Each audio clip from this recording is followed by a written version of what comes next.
Ghana history, DNA of Ghana, West African empires, Kintampo complex, Wagadoo Empire, Mali Empire, Songhai Empire, Akan, Bonomoman, Ashanti Confederacy, Golden Stool, Osei Tutu, Okomfo Anokie, Transatlantic slave trade, Elmina Castle, Gold Coast, Kwame Nkrumah, 1966, Coup, Fourth Republic, Ya Asantewa, Sankofa.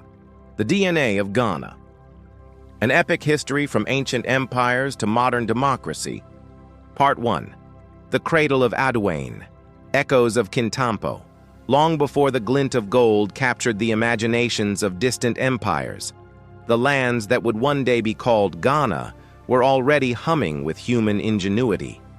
The story of this ancient genesis is not written in grand monuments of stone or elaborate chronicles, but in the subtle yet profound language of the earth itself, in shards of distinctive pottery, in the microscopic evidence of domesticated crops, and in the foundational outlines of early settlements that speak of a people adapting, innovating, and laying the cultural groundwork for millennia to come. This was the era of the Kintampo complex, a period stretching roughly from 2500 to 1400 BCE, representing one of West Africa's earliest settled societies of food producers. Their world, carved out of the transitional zone where the Guinea savanna meets the lush forest, was a testament to a deep and evolving relationship with the land. A relationship that would become a core strand in the DNA of future Ghanaian societies.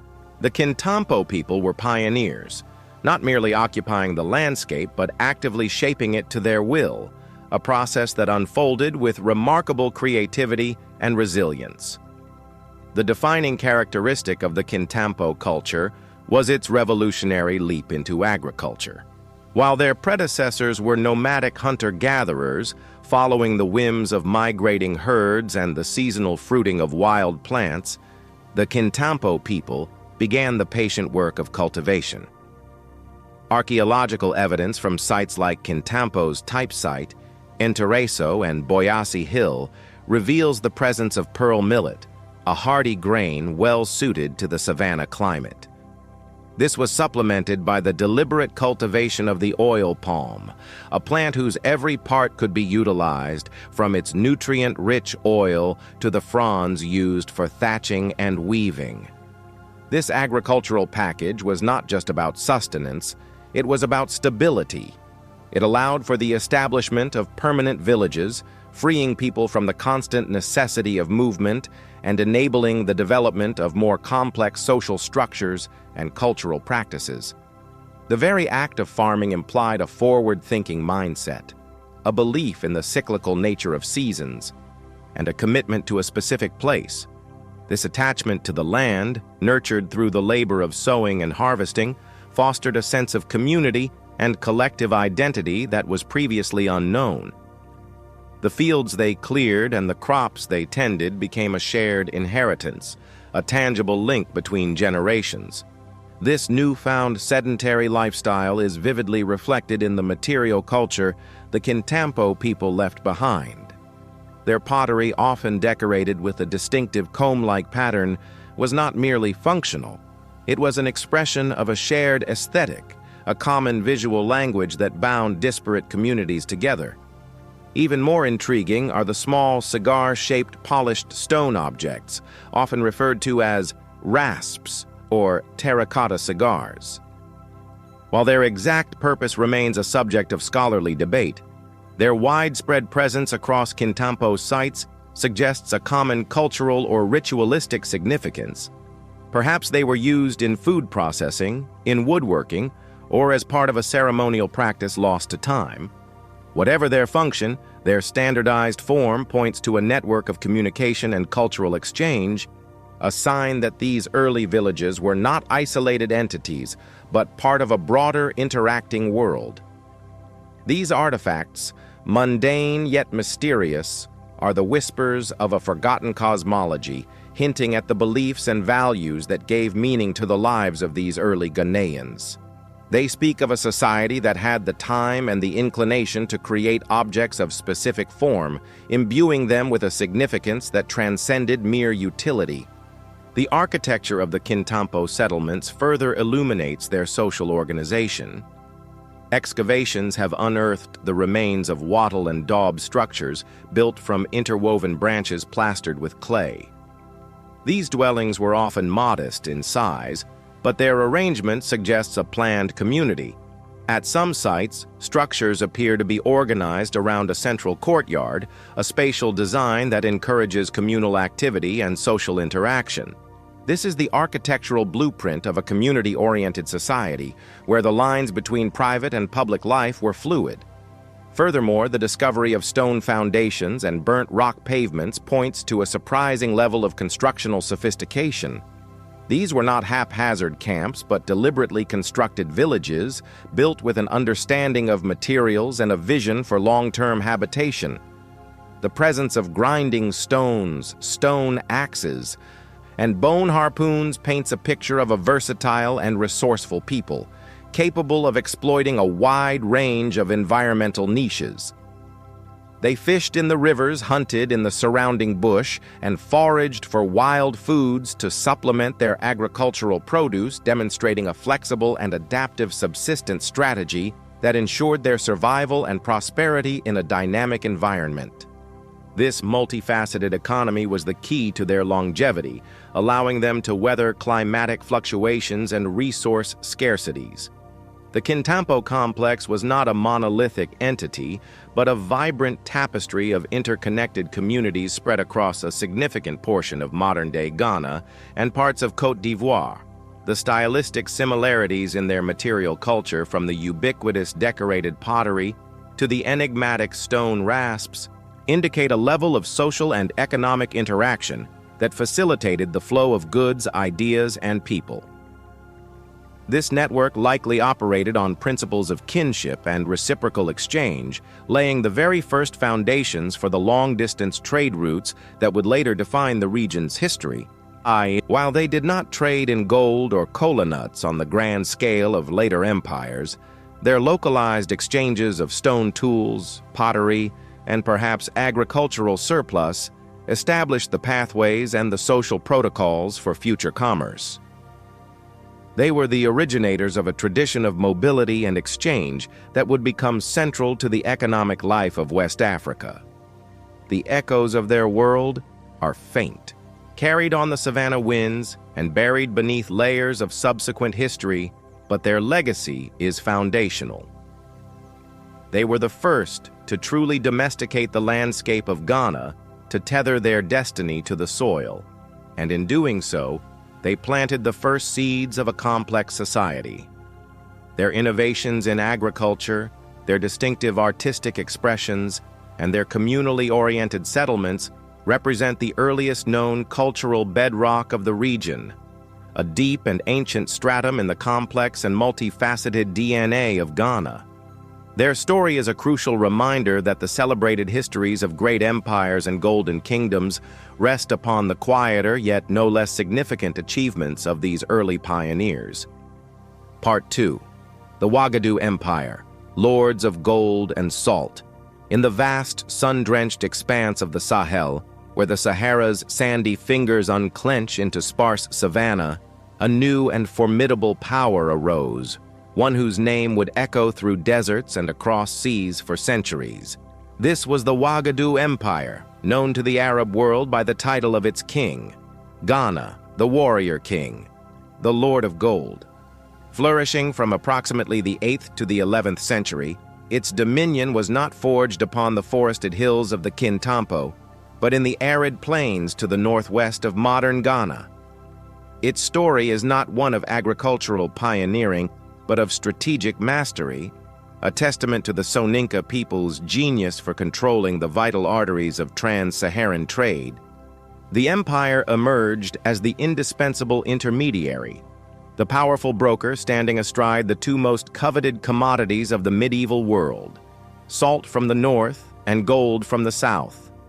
It was this unique geographical and political positioning that transformed Wagadoo from a collection of chiefdoms into an empire of legendary wealth, its opulence and power chronicled by distant geographers in Baghdad and Cordoba who had only heard the tales carried by windswept caravans.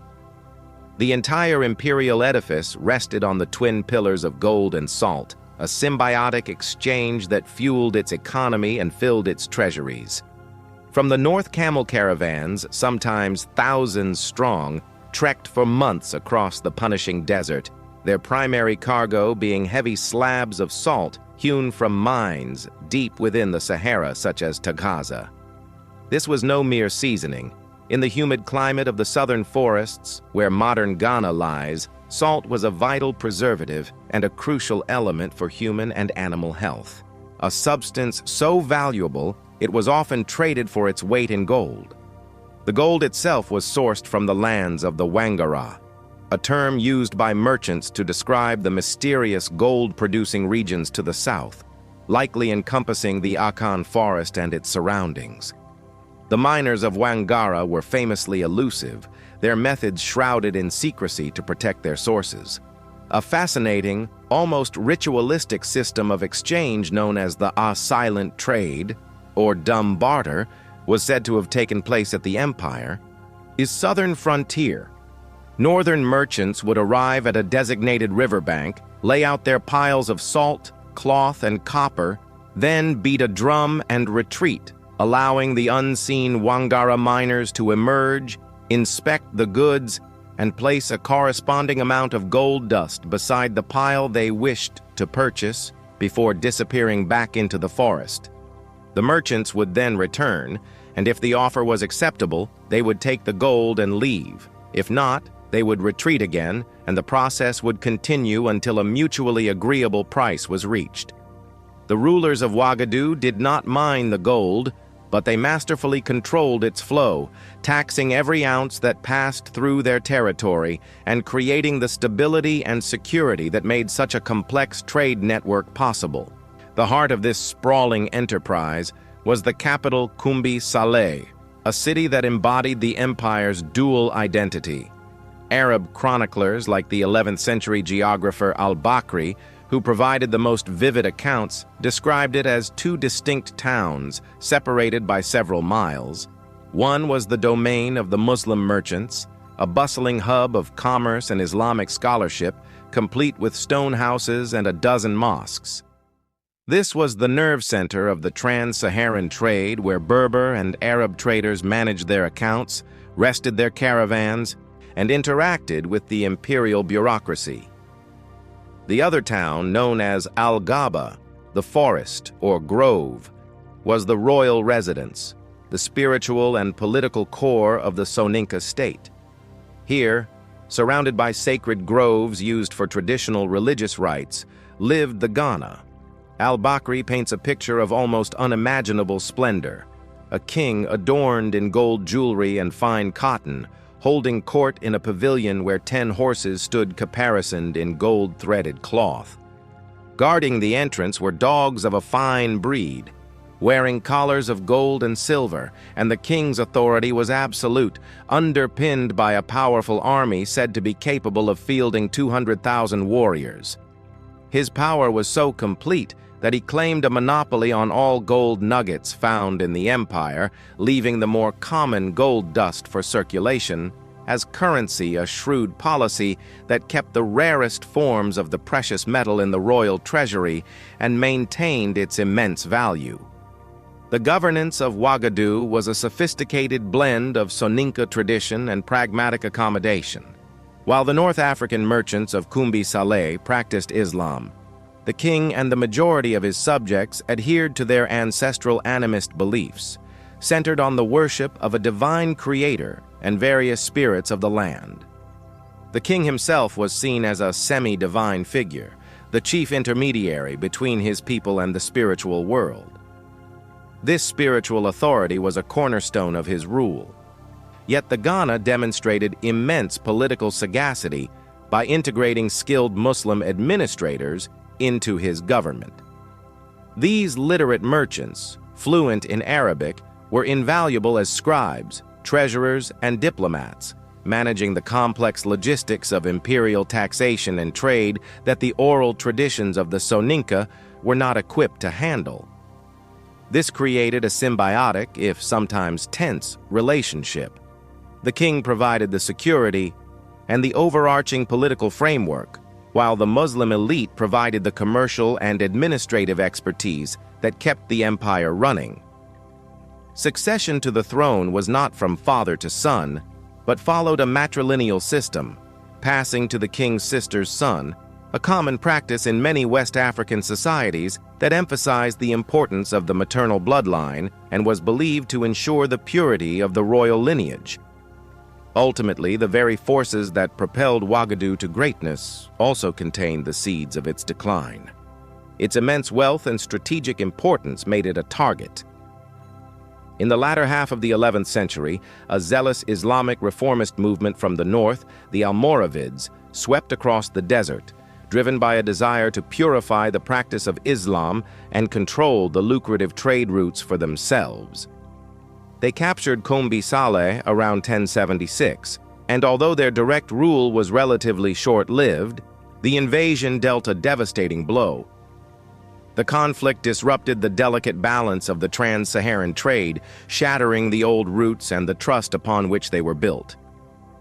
Subject states, sensing weakness at the center, began to assert their independence, breaking away from the empire and further fracturing its power. Compounding these political woes were environmental pressures. Centuries of intensive grazing by vast herds of livestock and the demands for wood to support a large urban population had taken their toll on the fragile Sahelian ecosystem, leading to desertification and diminishing agricultural productivity. The empire that had once been the master of its environment found itself at the mercy of both a changing climate and shifting political sands. Though the Wagadoo Empire faded from the map, its legacy endured, casting a long and powerful shadow over the course of West African history. Its name, Ghana, became synonymous with gold and power, a legendary African kingdom whose fame reached Europe and Asia. It established the blueprint for statecraft and empire building in the region, demonstrating how control over trade could forge immense political authority.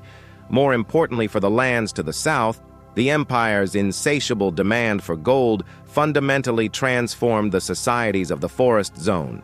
It pulled them into a vast international economic network, stimulating the development of more complex political structures among the Akan and other groups who supplied the precious metal. The fall of Wagadoo did not end the gold trade. It merely opened the way for new powers, like the Soso and, most spectacularly, the Mali Empire, to take its place. The story of the Wagadoo Empire is a crucial, if external, chapter in Ghana's DNA, a northern force of gravity that shaped the destiny of the southern goldfields long before they would coalesce into a nation that would, in a tribute to this ancient glory, one day reclaim its powerful name. Part 3. The Mande Legacy, Mali's cultural imprint. As the empire of Wagadoo fractured, its authority shattered by internal strife and the Almoravid invasion, the Sahelian winds did not fall silent. Instead, they carried the seeds of a new and even grander imperial saga, one that would spring from the heartland of the Manda-speaking peoples to the south. In the power vacuum left by the Lords of Gold, a brief and brutal interregnum arose under the dominion of the Soso kingdom and its sorcerer king, Sumaoro Kante. Sumaoro ruled through fear, his power seemingly rooted in dark magic and military ruthlessness.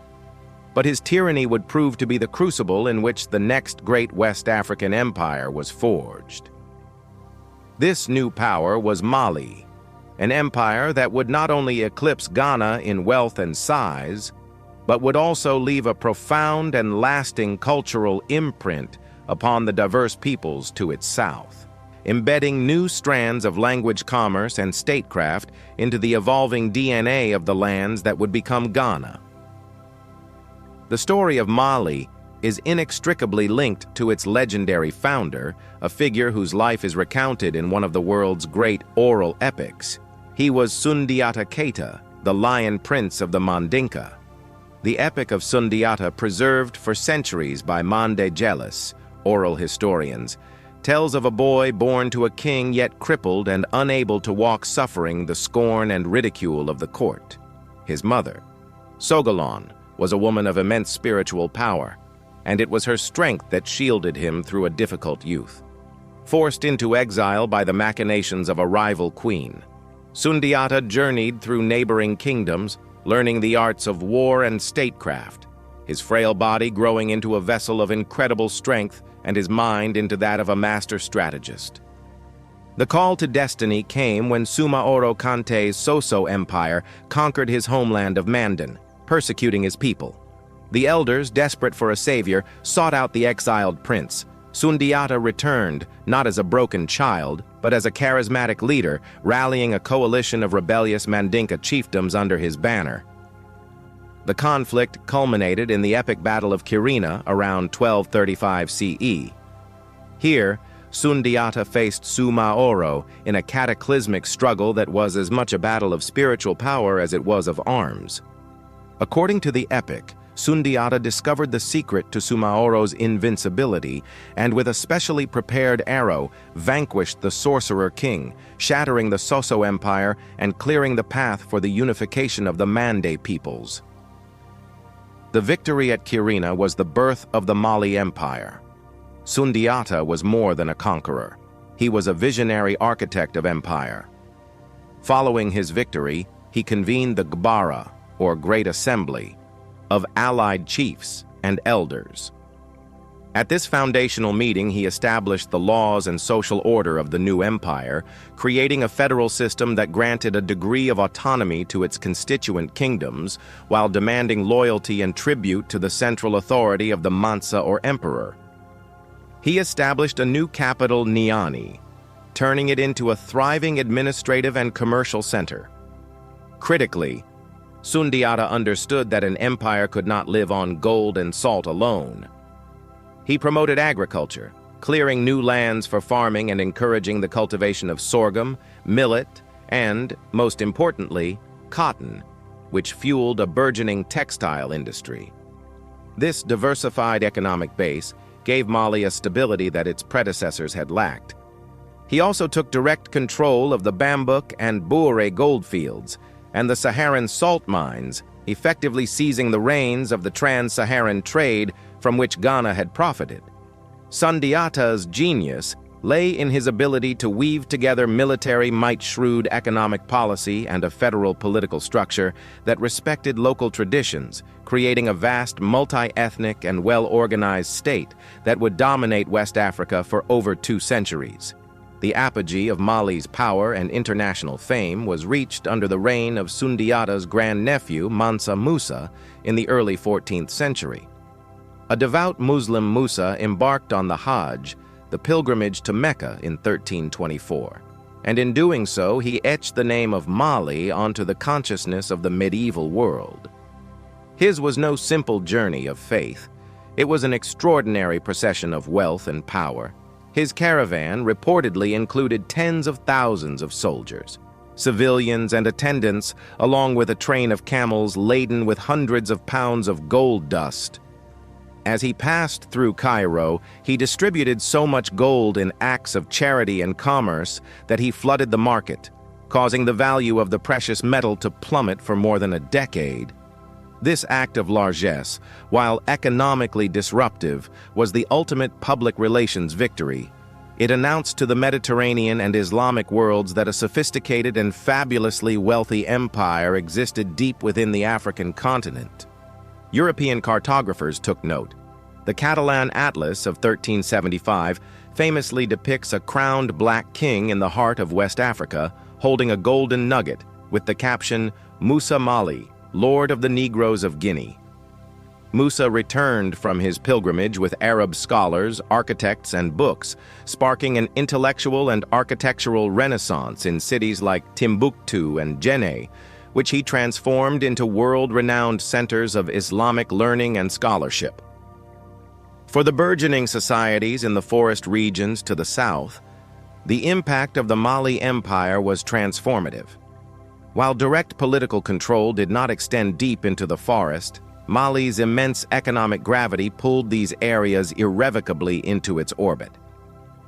This influence was primarily channeled through a remarkable group of Mandi-speaking merchants known as the Diula. The Diula were the master traders of the era, establishing a vast commercial network that connected the Savannah heartland with the southern gold fields. They founded trading settlements on the fringes of the forest, with towns like Bego and Bonomoman in modern-day Ghana and Côte d'Ivoire becoming crucial entrepôts. In these cosmopolitan towns, the Diula exchanged salt, textiles, copper, and beads from the north for gold and kola nuts from the Akan forests. But they brought more than just goods. The Diula were also carriers of culture. As Muslims, they introduced Islam to the region, not through conquest, but through commerce and settlement. They brought with them Arabic literacy, new techniques in accounting and administration, and Mande architectural styles. The rising Akan states, who were the ultimate source of the gold, observed and selectively adopted these innovations, learning valuable lessons in statecraft and long-distance trade management from their northern partners. The Mande legacy in the DNA of Ghana is thus subtle but profound. It was not a legacy of conquest, but one of commerce and cultural diffusion. The Mali Empire acted as a powerful catalyst, accelerating political and economic development among the Akan and other groups in the south. Its insatiable demand for gold spurred the creation of more organized and centralized Akan polities capable of producing and trading the metal on a larger scale. The Diula trade routes became the arteries through which new ideas, a new religion, and new organizational strategies flowed south, adding sophisticated new layers to the region's cultural makeup. The epic of Sundiata and the golden pilgrimage of Mansa Musa created a powerful new narrative of West African imperial possibility, a story of black power and intellectual achievement that would resonate for centuries. While the Mali Empire itself would eventually decline, giving way to a new power on the bend of the Niger River, its influence had already been deeply woven into the fabric of the South. It had created the commercial and cultural bridges that linked the savannah and the forest, setting the stage for the rise of the great Akan kingdoms, whose own histories would be built upon the foundations of gold trade and power that Mali had so masterfully refined. Part 4. Songhai's Zenith and the Tondibi Disaster. As the great Malian Empire slowly succumbed to internal decay, its vast territories fraying at the edges, a new and aggressive power was gestating downstream on the fertile bend of the Niger River. This was the Songhai, a people with a long history centered on the strategic trading city of Gao, who had for generations been vassals of Mali. Their moment of ascendancy arrived with the thunderous force of a Sahelian storm in the person of Sani Ali, who took the throne around 1464. A brilliant military strategist and a relentless conqueror, Sani Ali was a figure of complex duality. He was a nominal Muslim, yet his power was deeply rooted in traditional Songhai religion and sorcery, a fact that made him feared by his enemies and revered by his soldiers. Over 3 decades of ceaseless campaigning, he forged a formidable war machine, complete with a riverine navy of war canoes that gave him mastery over the Niger. He captured the great centers of learning and commerce, Timbuktu and Djenné, shaking them from Malian control and absorbing them into his rapidly expanding empire, ruling with an iron fist that prioritized practical control over religious piety. Sani Ali was the architect of Songhai's imperial structure, but his reign was one of conquest, not consolidation.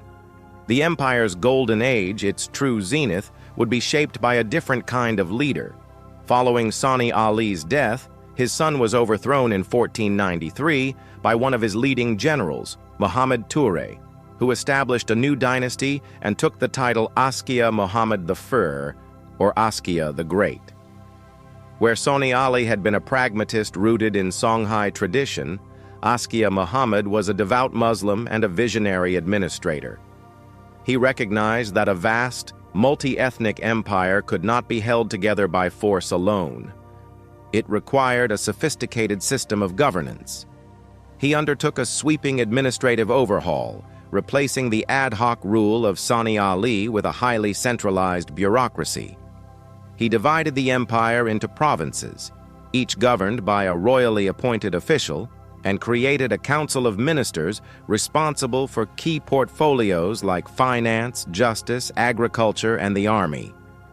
He standardized weights and measures, regularized taxes, and employed a corps of literate scribes to manage the imperial records. Critically, he professionalized the army, creating a standing, full-time military force that was loyal to the state rather than to individual commanders, a crucial innovation that cemented the central government's power.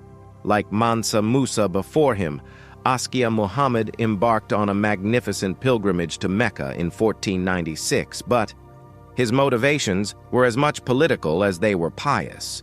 His journey was a calculated move to solidify his legitimacy as a ruler in the wider Islamic world. He traveled with a grand entourage and great wealth, but his primary goal was to learn. He engaged in deep discussions with scholars and political leaders across the Middle East, absorbing new ideas about law and administration. In Mecca, he was bestowed with the prestigious title Caliph of the Western Sudan by the Sharif, a symbolic act that positioned him as the preeminent Muslim leader in all of West Africa. He returned not just with a new title, but with a cadre of scholars and a renewed vision for his empire as a beacon of Islamic learning. Under his patronage, Timbuktu and Djenné entered their most brilliant intellectual period. The Sankora Mosque in Timbuktu evolved into a full-fledged university, its libraries filled with texts on law, theology, mathematics, and astronomy, attracting students and professors from across Africa and the Middle East. Under Askia the Great, the Songhai Empire was not just a military and economic powerhouse.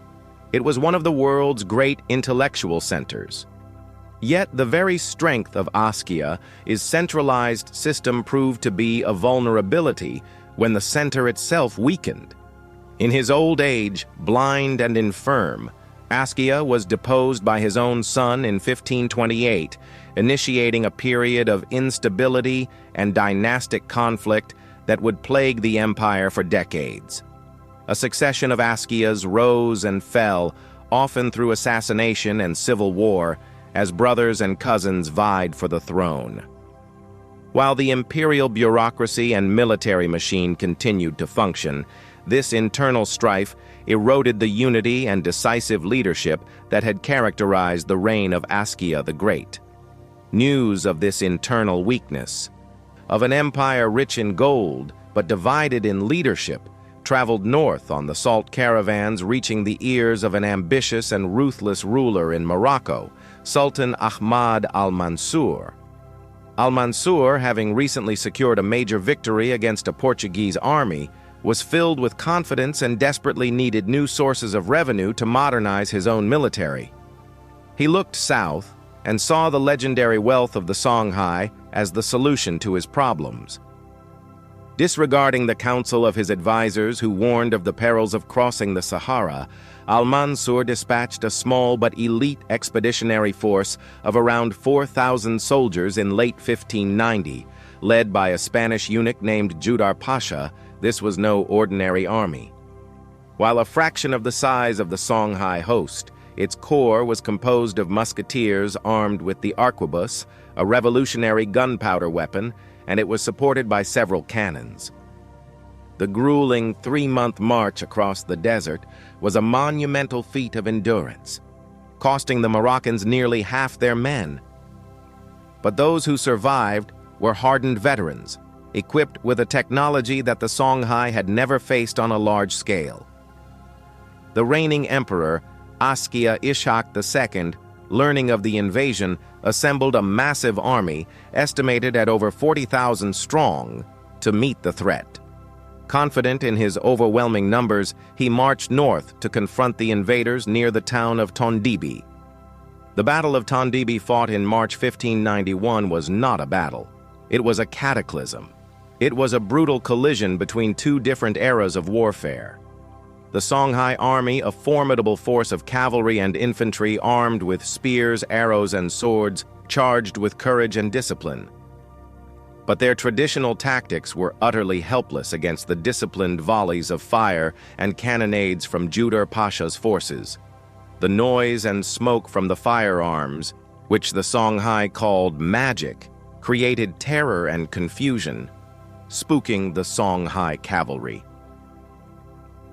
In a desperate strategic move, Askia Ishak II drove a large herd of cattle toward the Moroccan lines to break their formation, but the panicked animals, terrified by the gunfire, turned and stampeded back through the Songhai's own ranks, completing the chaos. The result was a swift and devastating rout. The mighty Songhai army, the pride of the Western Sudan, was annihilated. The road to the great cities of Gao, Timbuktu, and Jenne lay open. The Moroccan victory at Tondibi marked the violent end of the great imperial era of the Western Sudan. Though Judar Pasha captured the cities and their wealth, the Moroccans found it impossible to govern the vast empire from across the desert. The Songhai state shattered into a mosaic of smaller, feuding territories. More profoundly, the disaster broke the spine of the trans-Saharan trade. The old routes fell into chaos, and the intellectual life of Timbuktu withered under foreign occupation. This collapse created a monumental power vacuum and fundamentally reoriented the political and economic geography of West Africa. The center of gravity, for centuries located in the Sahelian empires of Ghana, Mali, and Songhai, now shifted definitively south. The flow of gold no longer traveled north across the sands with the same security or volume. Instead, the forest kingdoms to the south, particularly the Akan states, increasingly turned their attention to the new and powerful merchants who required no desert crossing, for they were arriving in ever greater numbers by sea. The thunder of Judar Pasha's guns at Tondibi was the death knell for one world and the starting gun for another, a new era where the destiny of the lands of modern Ghana would be shaped not by the caravans of the Sahara, but by the cannons of European ships on the Atlantic coast. Part 5. The Akan Migration and the Birth of Bonomoman. With the calamitous fall of Songhai, the great northern magnet that had shaped the flow of West African commerce for a millennium lost its pull. The trans-Saharan routes, once arteries of gold and knowledge, became fractured and perilous.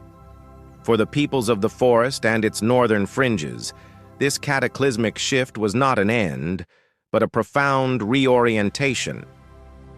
The stage was set for a new chapter, one that would be written not in the arid Sahel, but in the humid, gold-rich lands to the south. This was the era of the Akan, a constellation of linguistically related peoples whose ingenuity and organizational genius would give rise to a series of powerful states.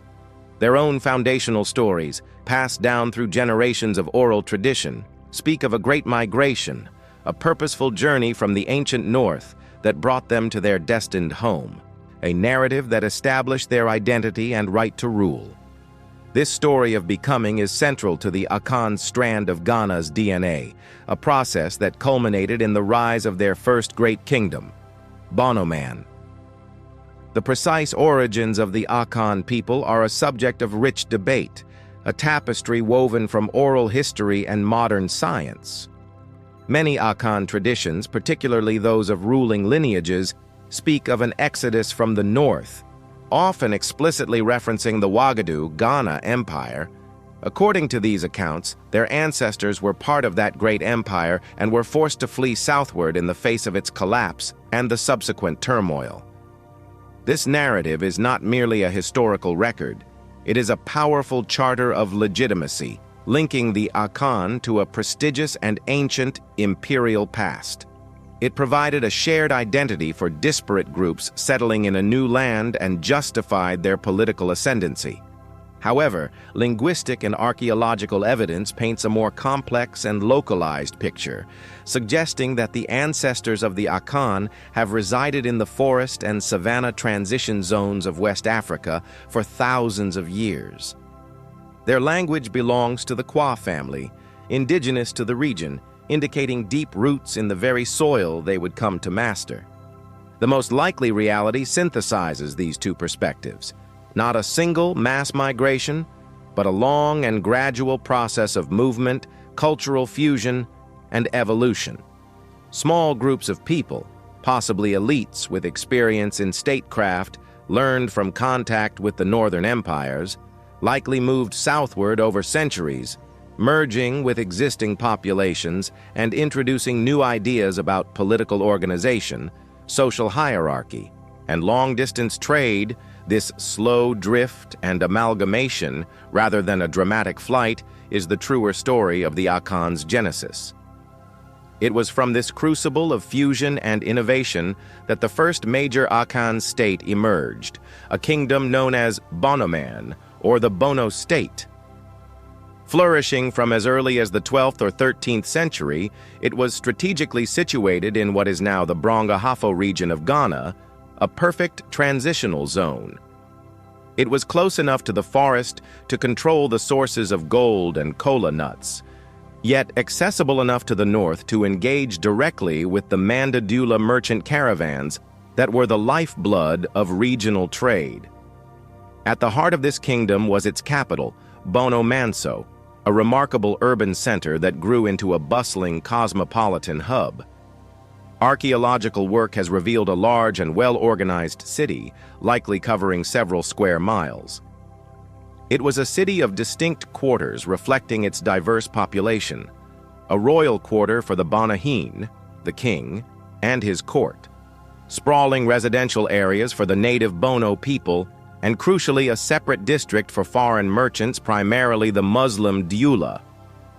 This spatial organization speaks to a sophisticated and tolerant society, one that understood the value of integrating foreign traders while maintaining its own cultural and political core.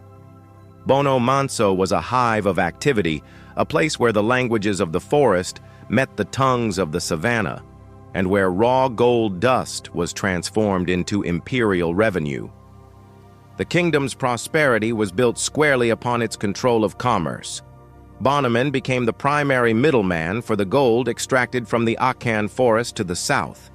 It organized the collection of gold from smaller, decentralized mining communities and funneled it north through the Dayula trade network in exchange for salt, copper, brass, and fine textiles.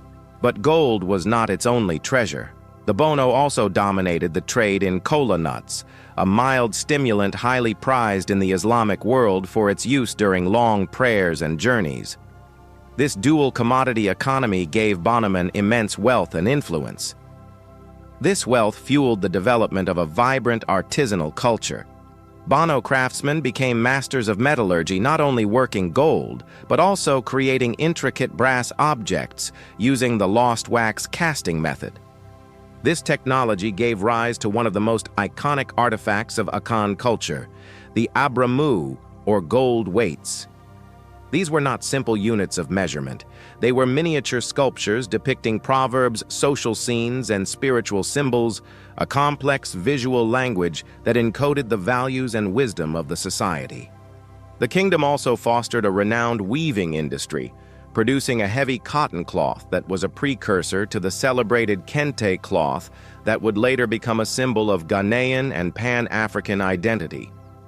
The political and social structure of Bonoman established a blueprint that would be emulated and refined by later Akan states. At its apex was the Bonohene, a monarch who ruled with the advice and consent of a council of elders. These elders were the heads of the various matrilineal clans, or abosua, that constituted the state. Society was organized around the abusua, with identity, inheritance, and property passing through the mother's line. A person's primary loyalty was to their mother's family, and a king's successor was typically his sister's son, not his own. This matrilineal system was the fundamental organizing principle of Akan society, ensuring social cohesion and providing a stable framework for the transfer of power and wealth.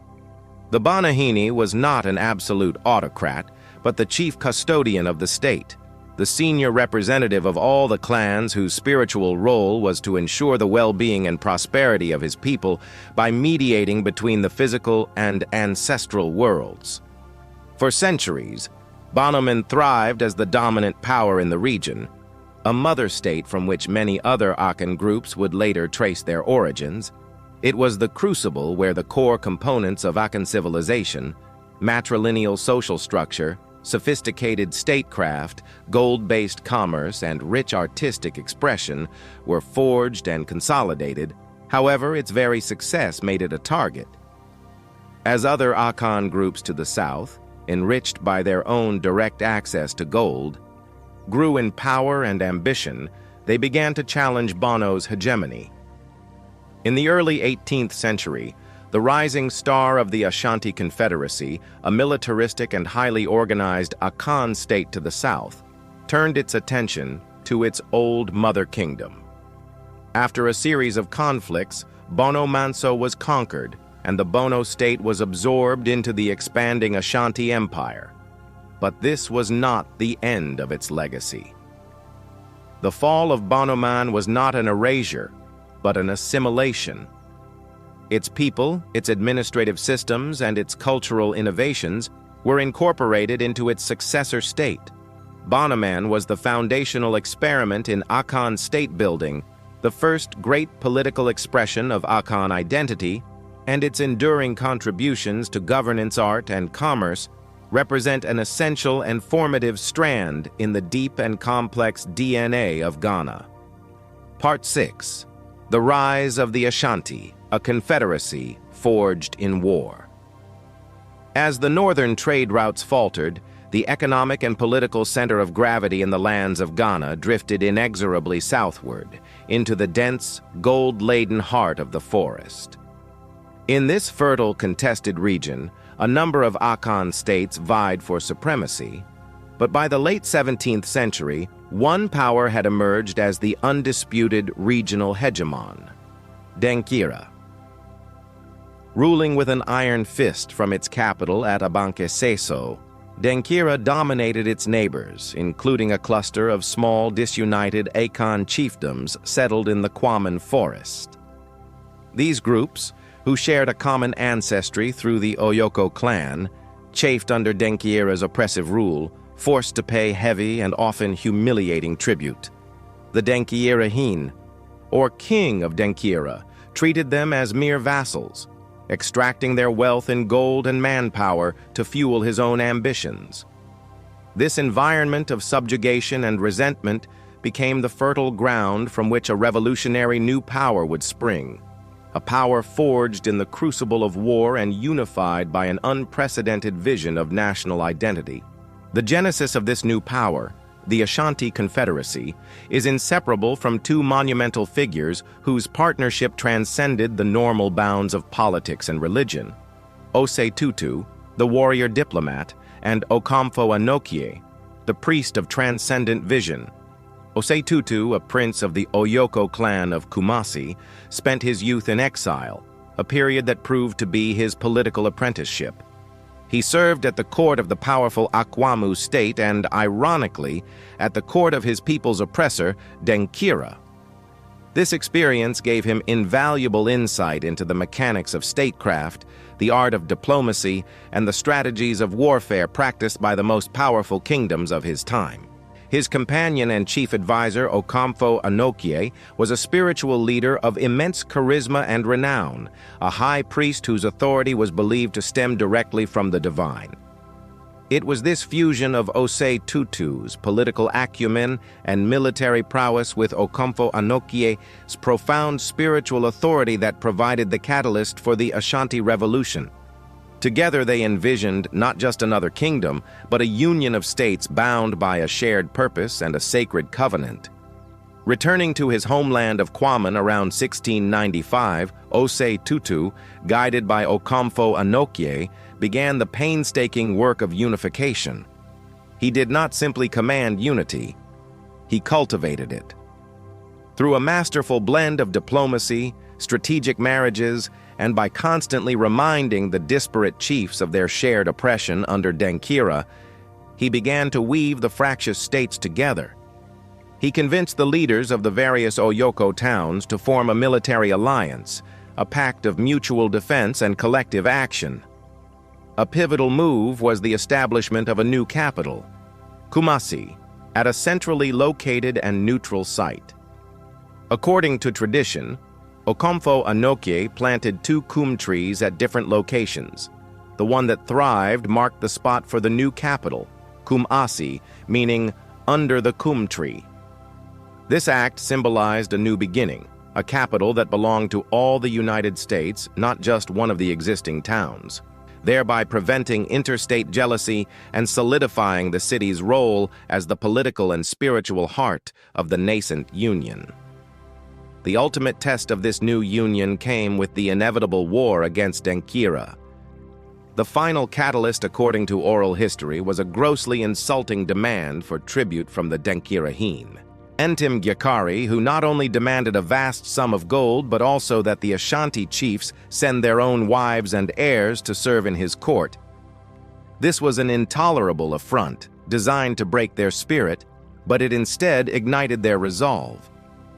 Osei Tutu declared war, and the newly formed Ashanti army marched to meet the formidable forces of Nkrumah. The conflict culminated in the decisive Battle of Fayese in 1701. Despite being outnumbered, the Ashanti forces, fighting with the disciplined fury of a people seeking liberation, utterly crushed the Nkrumah army. Ntim Gyakari was captured and executed, and the myth of Nkrumah's invincibility was shattered. The victory was total and transformative. It not only secured the independence of the Ashanti Union, but also allowed them to absorb the territory's resources, and even the administrative knowledge of their former masters, catapulting them into the position of the dominant power in the region. With independence secured, Osei Tutu and Okomfo Anokye turned to the task of creating a durable state structure, one that could manage a growing empire. They did not create a unitary state with Osei Tutu as an absolute monarch, but rather the Asanteman, the Ashanti Confederacy. This was a federal system built around a central core. The founding states, including Kumasi, Dwaban, and Mampong, formed the metropolitan nucleus, with their chiefs sitting on the Asanteman Council, the supreme governing body. This council, presided over by the Asantehene, the king of all Ashanti, made decisions on war, law, and foreign policy. States that were later conquered or swore allegiance became provincial territories, allowed to keep their local rulers and customs, but required to pay annual tribute and provide soldiers for the Ashanti army. To reinforce this unity, Osei Tutu and Okomfo Anokye instituted the Odwira Festival, an annual celebration where all the senior chiefs had to gather in Kumasi to settle disputes, celebrate the harvest, and reaffirm their allegiance to the Asantehene, a masterful piece of political theater that renewed the bonds of the Confederacy each year. This political structure was powered by a formidable military and economic engine. The Ashanti army became the most effective fighting force in the region, quickly adapting to new tactics and making strategic use of firearms acquired through trade with the Europeans on the coast. War was an extension of commerce. Military campaigns were designed to secure control over vital trade routes, capture gold fields, and acquire captives who were either integrated into Ashanti society as labor or traded to the coast. Osei Tutu's genius lay in his creation of a state where military power, political unity, and economic prosperity were inextricably linked. Each victory brought more wealth and territory, which in turn strengthened the army and the central government. The Confederacy forged in the War of Liberation against Nkrumah was not merely a defensive pact.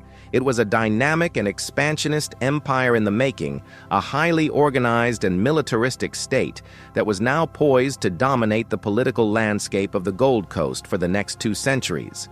Its rise marked a definitive shift in the region's power dynamics, creating a centralized indigenous power that would both enrich and inevitably clash with the growing European presence on its southern frontier. Part 7. The Golden Stool, Soul of the Asante Nation.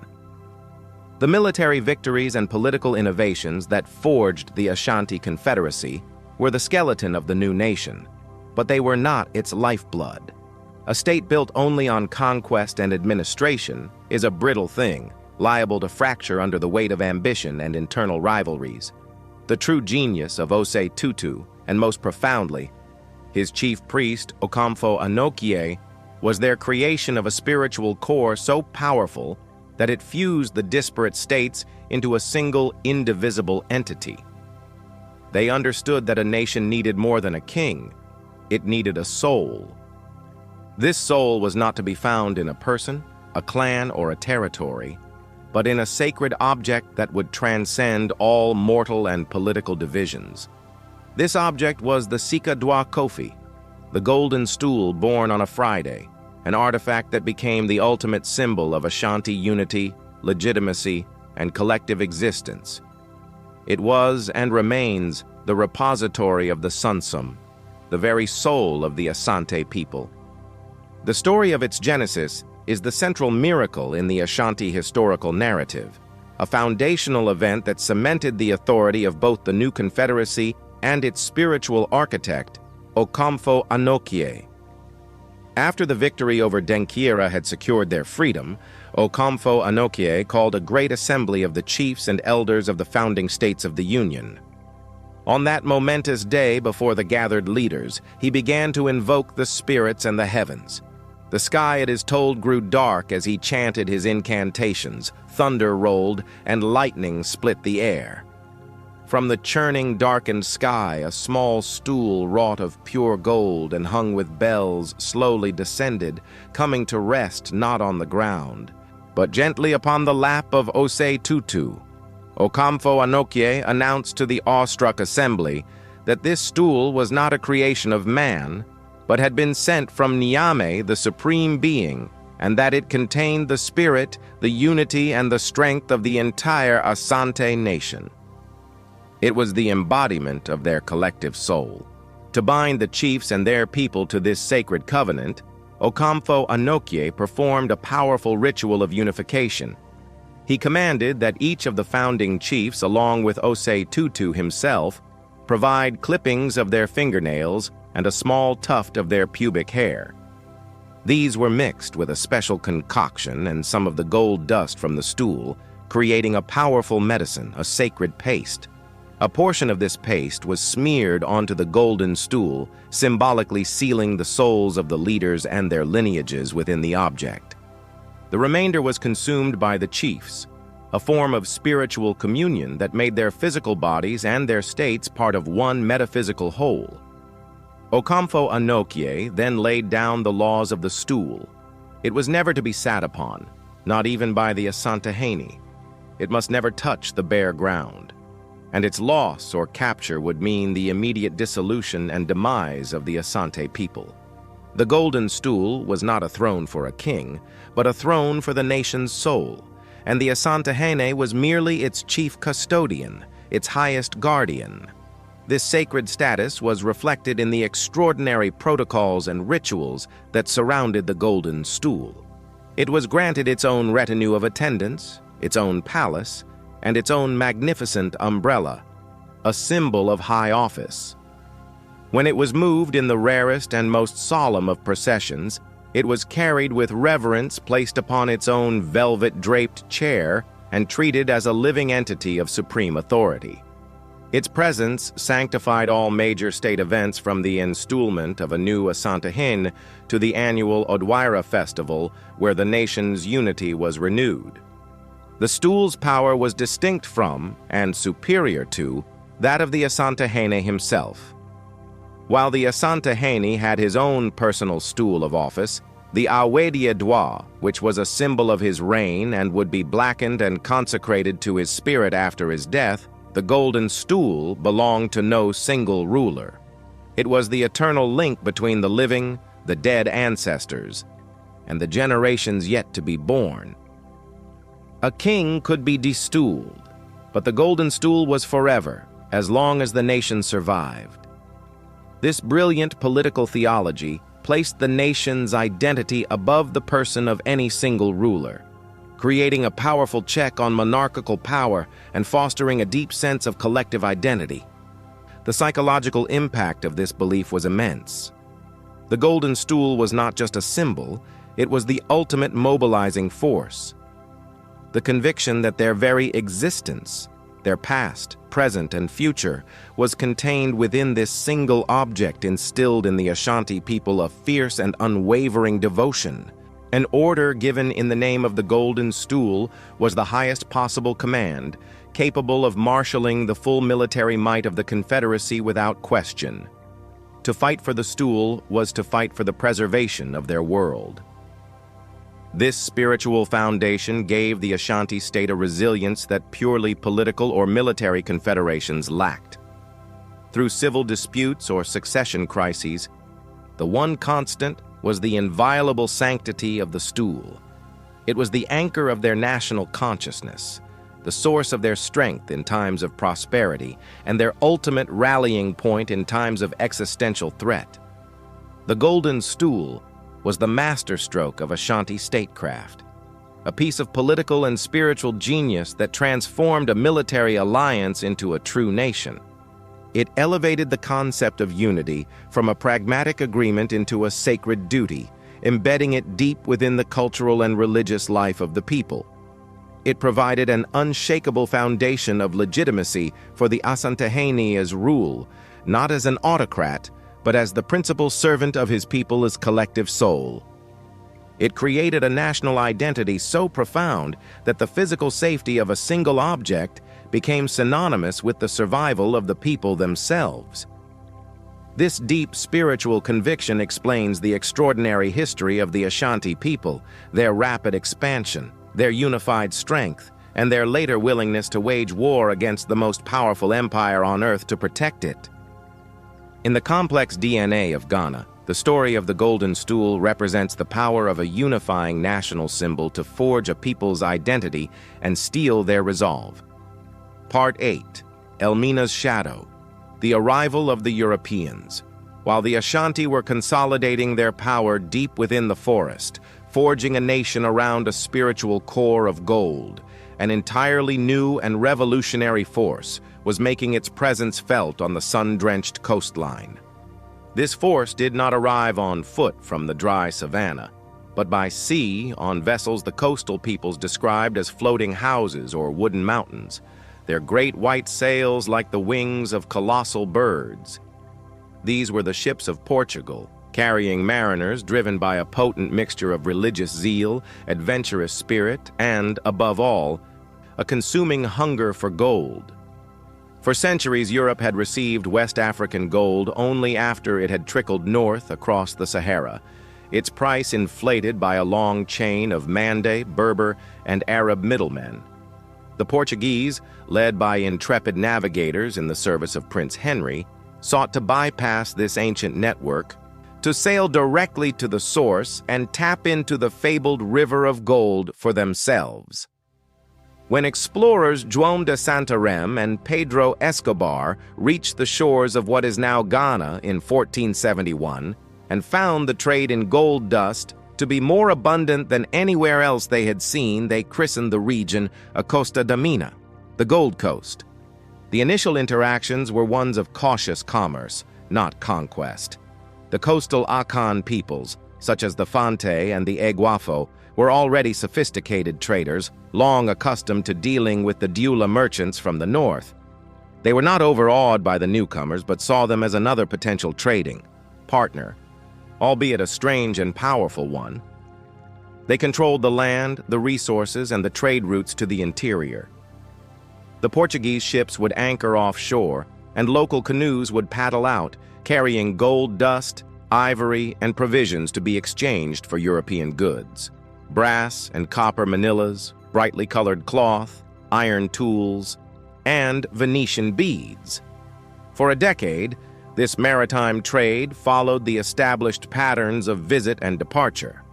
But the Portuguese crown grew impatient with the inefficiencies of this system. Profits were inconsistent, and voyages were vulnerable to weather and increasingly to rival Castilian Spanish ships who sought to muscle in on the lucrative trade.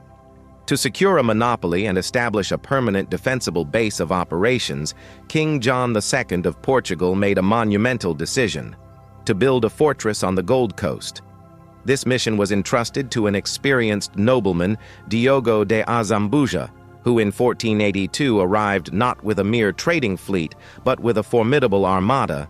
His ships carried over 600 people, including soldiers, sailors, and most importantly, a team of stonemasons and carpenters. Their cargo holds were filled not just with trade goods, but with prefabricated stone blocks, timber, tiles, and all the necessary materials to construct a European castle on African soil. Azambuja landed at a village he called Elmina, the mine, and requested a formal audience with the local ruler, Kwame, whom the Portuguese chroniclers referred to as Caramansa. The meeting was a pivotal moment of cultural encounter and strategic negotiation. Azambuja, dressed in his finest silks and brocades, made a grand speech about the power of his king and the benefits of Christianity and trade. Kwame reply, as recorded by the Portuguese, was one of extraordinary wisdom and foresight.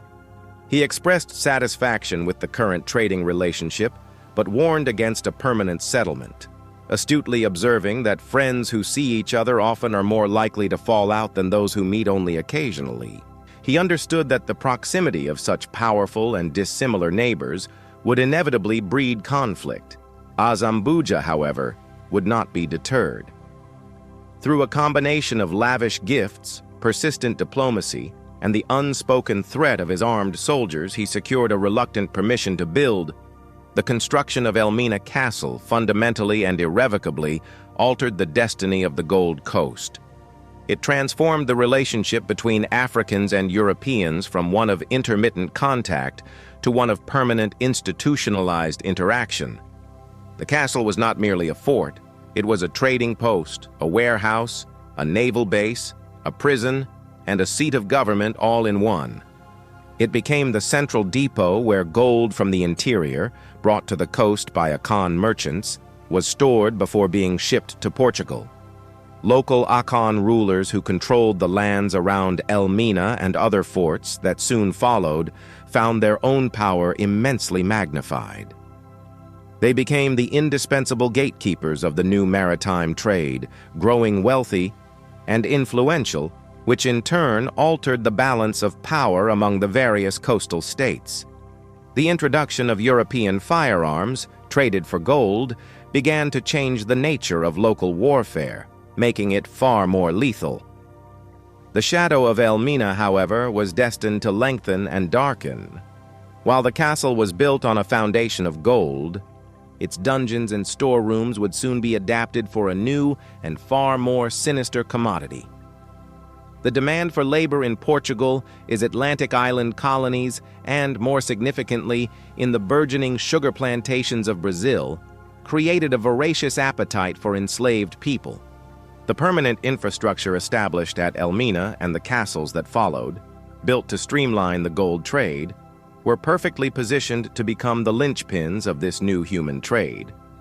The arrival of the Portuguese and the construction of their fortress marked the beginning of a new era, one that would pivot from the exchange of precious metal to the trafficking of human lives, binding the fate of the Gold Coast to the Americas and Europe in a tragic and violent new configuration of the Atlantic world.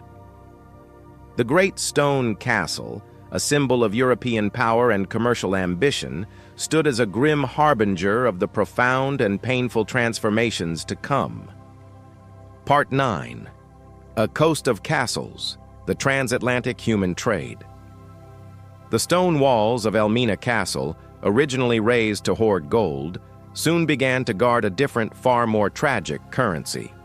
The discovery and colonization of the Americas, particularly the cultivation of sugar in Brazil and the Caribbean, had generated an insatiable and brutal demand for labor, Europe's solution was the mass-forced migration of Africans, a commercial enterprise that would dwarf the gold trade in scale and profitability and would re-engineer the societies of West Africa. The Gold Coast, with its established European footholds and organized African states, was perfectly positioned to become a central hub in this monstrous network. The trickle of captives traded in the early Portuguese era swelled into a torrent, and the shadow of Elmina lengthened to encompass the entire shoreline, as what was once a quest for a precious metal became a fiercely competitive hunt for human bodies. Portugal's monopoly on the coast was short-lived. The immense profits reported from the gold and burgeoning slave trades acted as a lodestone. Drawing rival European powers into the fray, the Dutch were the first to successfully challenge the Portuguese, their powerful West India Company systematically attacking Portuguese holdings until they captured the jewel itself, Elmina Castle, in 1637. They followed this by seizing all other Portuguese forts, asserting their own dominance, but they were not left alone for long. Soon the English, Danes, Swedes, and even the Brandenburger Prussians arrived, each eager to carve out a piece of the lucrative trade. They did not conquer vast territories. Instead, they engaged in a relentless coastal rivalry, building their own forts, often within cannon shot of a competitor's. The result was a unique and haunting landscape, a chain of over 60 European forts and castles crammed along a roughly 300-mile stretch of coastline, the highest concentration of European military architecture anywhere outside of Europe. Cape Coast Castle became the imposing English headquarters, the Danish built Christiansborg Castle in Osu, and the Dutch held Elmina, creating a tense checkerboard of competing interests and jurisdictions. This was not a colonial occupation in the later sense of the term. The European powers, for all their naval might, were confined to their coastal enclaves, their survival and prosperity entirely dependent on the African powers that controlled the land. They were tenants, not masters. They paid ground rent known as dashi to the local Fante, Yu, or Ga chiefs on whose land their castles stood. They had to engage in complex diplomacy, forging alliances with some African states against others, becoming entangled in local politics. The trade was a transaction, a horrific partnership between European demand and an African supply chain managed by powerful coastal merchants and interior warrior states. African rulers and elites were not passive victims. They were active and often ruthless, participants who controlled the flow of captives to the coast. These captives were overwhelmingly prisoners of war, the human fallout from conflicts between expanding states like Akwamu and later the mighty Ashanti Empire. The constant European demand for captives and their willingness to trade them for firearms and gunpowder created a vicious and escalating cycle of violence. States were incentivized to wage war on their neighbors to acquire people to trade for the very weapons they needed to defend themselves from a deadly arms race that fueled militarism and tore the region's social fabric apart. The journey from freedom to the belly of a slave ship was a harrowing odyssey of organized brutality. Captured hundreds of miles inland, individuals would be bound often with wooden yokes around their necks and marched for weeks through forests and across rivers. They were brought to major inland markets and sold to African middlemen, who would herd them towards the coast. There they were sold again, this time to the European companies at their fortified castles. At the castle gates, a European surgeon would conduct a terrifyingly dehumanizing inspection, examining teeth, muscles, and limbs to assess the quality of the human cargo. Those deemed fit for the arduous transatlantic crossing were purchased. They were then branded with a hot iron, marking them as the property of the English, Dutch, or Danish company. This was the moment of finality, the searing of a new identity as property onto their skin, a prelude to the utter darkness that awaited them.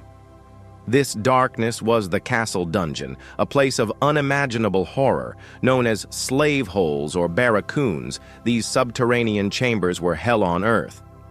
At Cape Coast Castle, hundreds of men were crammed into a single cavernous dungeon with little ventilation and no light, forced to live for weeks or even months in their own excrement.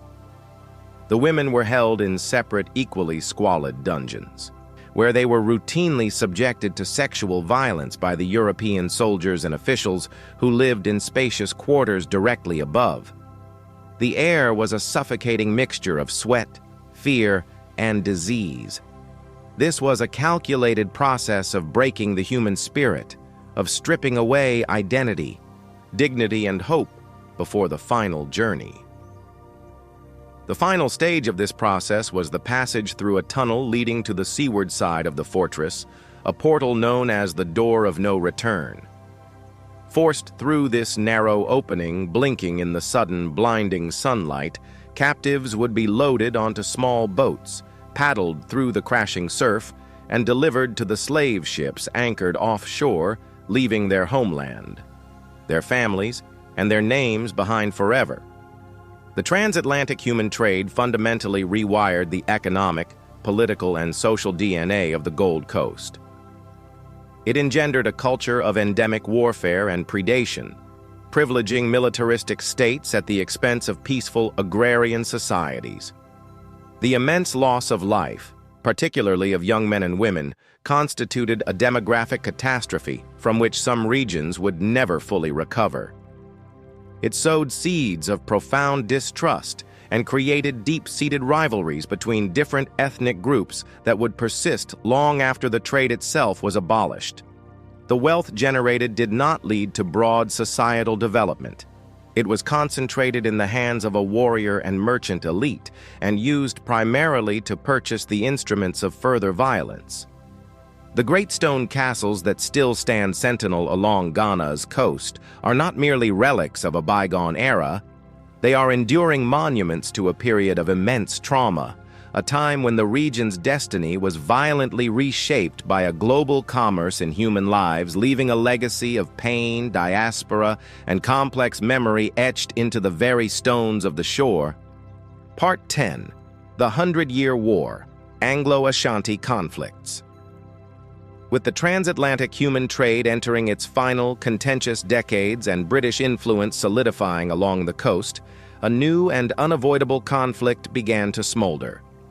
The 19th century on the Gold Coast was not defined by trade between distant partners, but by the epic and violent collision of two expanding empires, the Ashanti Confederacy, undisputed masters of the interior, and the British Empire, the dominant maritime and commercial power on the coast.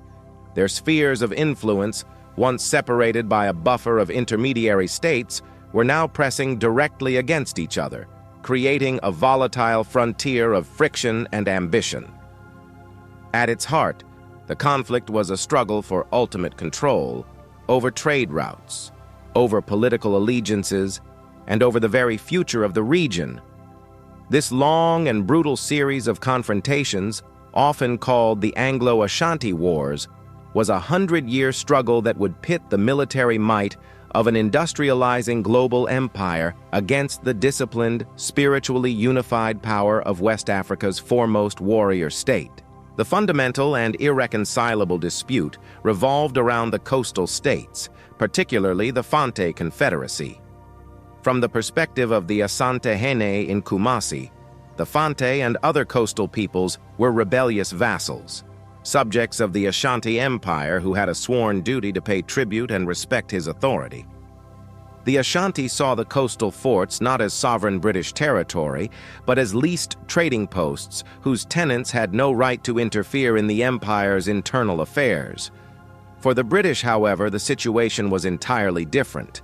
Seeking to protect their trading partners and ensure a stable flow of commerce, they extended a protectorate over the Ashanti and other coastal states, offering them military support. They viewed the Ashanti as an aggressive, savage inland power whose constant threats disrupted trade and violated their own sense of order. This created an impossible diplomatic triangle.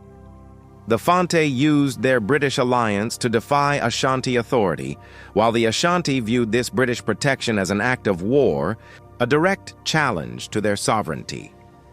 Every Fante act of rebellion and every British gesture of support was seen in Kumasi as an intolerable insult that demanded a military response. The first major shock to the British system came in 1824, a testament to British hubris and a terrifying demonstration of Ashanti military prowess. The newly appointed governor, Sir Charles McCarthy, arrogant and dismissive of African armies, decided to put an end to the Ashanti menace once and for all. He led a small, ill-prepared force deep into Ashanti-controlled territory, splitting his army into several columns. Near the village of Nsamankau, his column walked directly into a perfectly orchestrated ambush. The Ashanti army, tens of thousands strong, enveloped the British force. The sound of their war horns and the disciplined fusillades from their own muskets sowed panic. McCarthy and nearly all his European officers were killed in the fighting. The defeat was an absolute catastrophe for the British, but what followed cemented its legendary status. The Asantehene had Sir Charles McCarthy's skull taken as a war trophy, rimmed with gold and incorporated into the royal regalia to be used as a ceremonial drinking cup. The Battle of Nsamankau was a brutal awakening for the British. It proved that the Ashanti were not a disorganized rabble but a formidable military power, capable of sophisticated tactics and overwhelming force. The aftermath of Nsamankau led to a period of uneasy stalemate and shifting strategies. A chastened Britain, for a time, adopted a more diplomatic approach, culminating in the Maclean Treaty of 1831. This agreement, negotiated by the pragmatic administrator George Maclean, established a fragile peace that lasted for several decades, ushering in a period of increased trade and relative stability. However, the underlying tensions never vanished. As the 19th century progressed, British imperial ambitions grew, fueled by a self-righteous blend of commercial interest and the moral fervor of the abolitionist movement. While the transatlantic trade had been outlawed by Britain, the Ashanti continued to practice domestic slavery and engage in human sacrifice as part of their state rituals. The British seized upon this as a humanitarian justification for greater intervention, painting their imperial expansion as a noble, civilizing mission to stamp out barbarism, a convenient pretext that masked their strategic and economic goals. The breaking point came in the early 1870s. After a series of Ashanti incursions into the coastal protectorate, London decided that the only way to secure its interests was to deliver a knockout blow. An expeditionary force was assembled on an unprecedented scale, led by one of the empire's most famous generals, Sir Garnet Wolseley, whose name the locals would corrupt to Sagrenti. This was the Third Anglo-Ashanti War, or the Sagrenti War. It was a showcase of British imperial logistics. Royal engineers cut roads through the dense jungle, built bridges over rivers, and laid telegraph wires to ensure constant communication. Thousands of well-armed British soldiers, equipped with the latest rifles and artillery, marched relentlessly towards the Ashanti heartland. The Ashanti army fought with its customary bravery at battles like Amoaful, but they were ultimately outmatched by the superior firepower and disciplined volley fire of the British squares. In February 1874, Wolseley's forces reached the capital, Kumasi. The capture of Kumasi was a moment of profound humiliation for the Ashanti nation. The Asantehene had fled, but the city, the vibrant heart of the empire, lay at the mercy of the invaders. Wolseley's troops looted the royal palace, stripping it of centuries of accumulated treasures, regalia, and exquisite gold artifacts. Then, in a final act of punitive destruction, they dynamited the palace and set the entire city ablaze, burning it to the ground. This was not just a military victory. It was a calculated act of psychological warfare, designed to shatter the prestige and authority of the Ashanti state. The subsequent Treaty of Femena forced the Ashanti to pay a massive war indemnity, renounce all claims to their southern vassals, and promised to end the practice of human sacrifice. The Sagrenti War had broken the back of the Ashanti Empire's military power and opened the interior to British influence as never before. Yet, it had not extinguished the Ashanti spirit. The one thing the British could not find, the ultimate prize that eluded their grasp, was the sacred golden stool, which had been safely hidden by its guardians. As long as the stool remained, the soul of the nation was intact, ensuring that this final war was merely a prelude to the final act of resistance. Part 11. The Gold Coast Colony, Life under British Administration. The smoke that rose from the ashes of Kumasi in 1874 was a funeral pyre for the old political order. The Sagrenti War did not just defeat an army, it decapitated a sovereign power, creating a vacuum that the British Empire was poised to fill with the methodical precision of a cartographer. The era of warring empires, of two competing sovereignties clashing on a violent frontier, was over. In its place rose a new reality, the Gold Coast Colony, a formal possession of the British Crown. This was a different kind of power, one expressed not through war horns and musketry, but through ledgers, laws, district commissioners, and the relentless construction of an infrastructure designed for extraction. Life under this new administration was a process of profound and often painful transformation.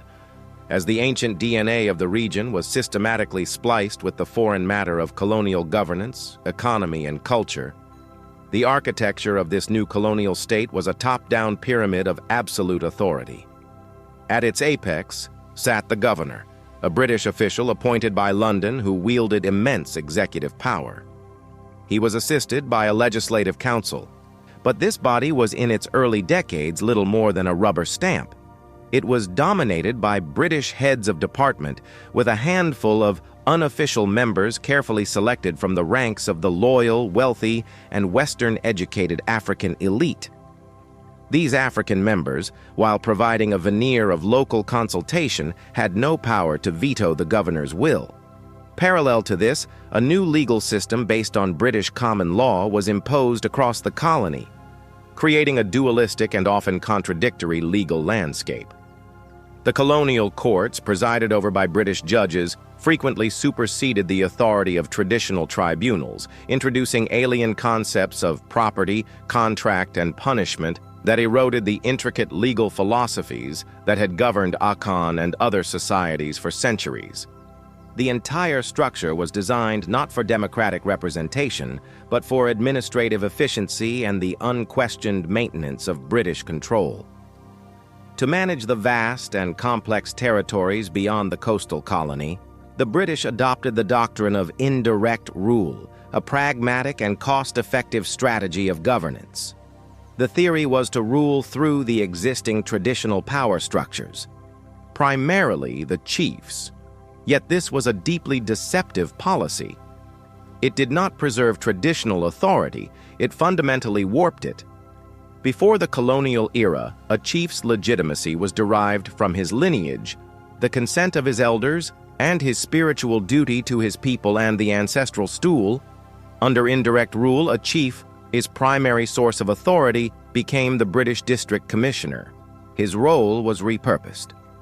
He was now an agent of the colonial state, responsible for collecting hated new poll taxes, recruiting forced labor for railway and road construction, and enforcing colonial laws that often made little sense to his people.